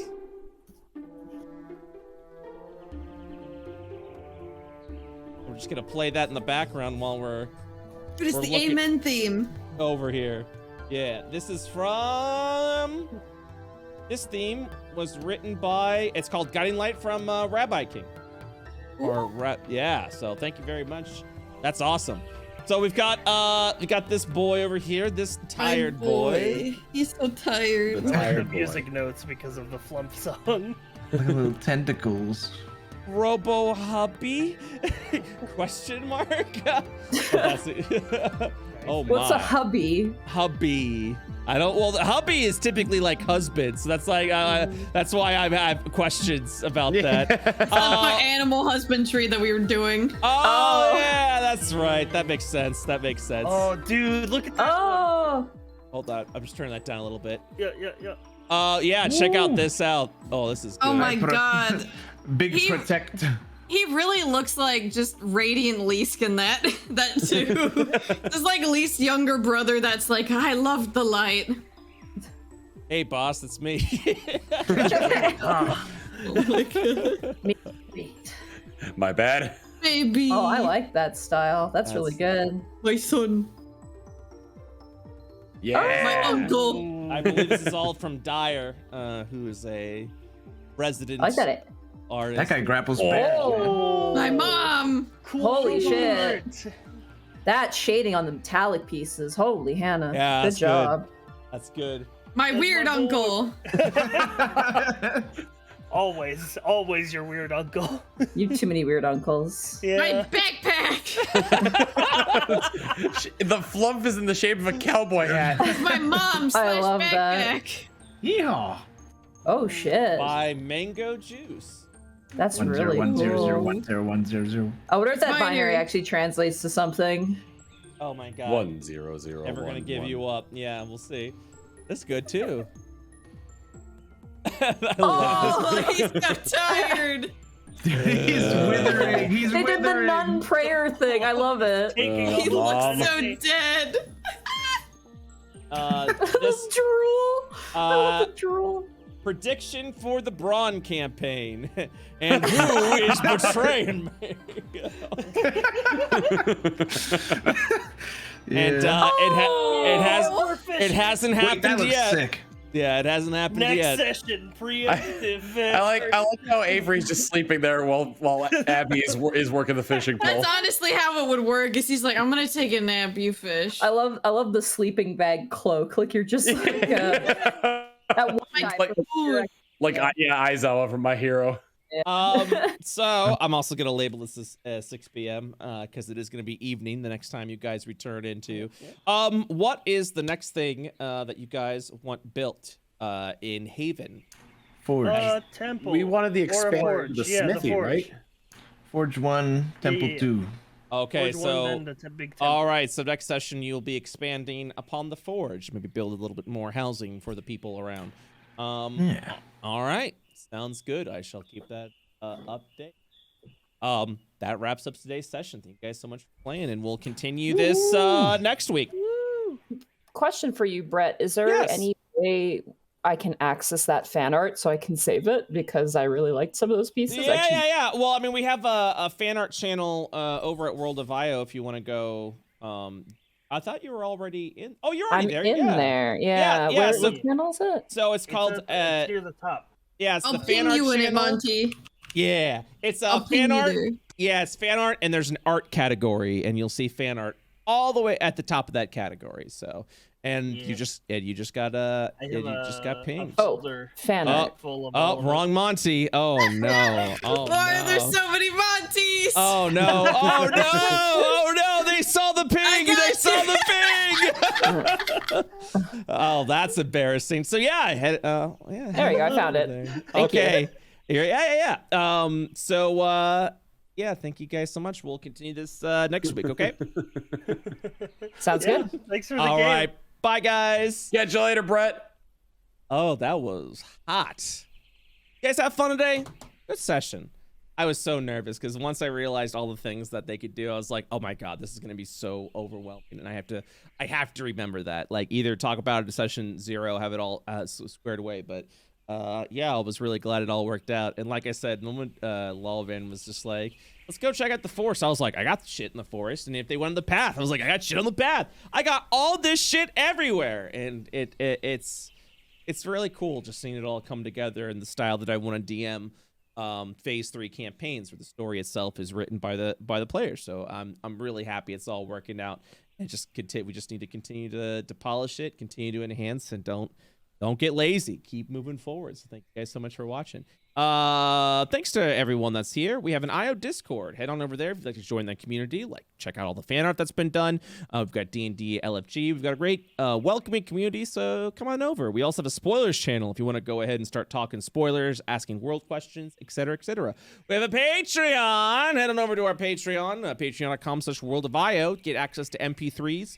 Art assets that are being worked on for the show, as well as the Game Master notes. I will include the Void Bear encounter as part of that. And yeah, look forward to in the next coming months how the professions work, how each profession works, the traits that you can learn in the professions. That'll all be part of the Game Master section. We have a merch site, BrettUltimus.com, where we've got we absolutely have all this merch, the Roleplay Rack Fighter, Roleplay Rack Wizard. Go ahead and purchase some merch. Your merch purchases goes into surprise more merch. I would like to go ahead and do World of IO merch eventually. So yeah, consider picking up a pin, picking up a print, picking up a shirt. Would greatly appreciate that. If this is your first time in a World of IO campaign, welcome. We have a YouTube channel where you can go and catch up on all of Phase 2, youtube.com/World of IO.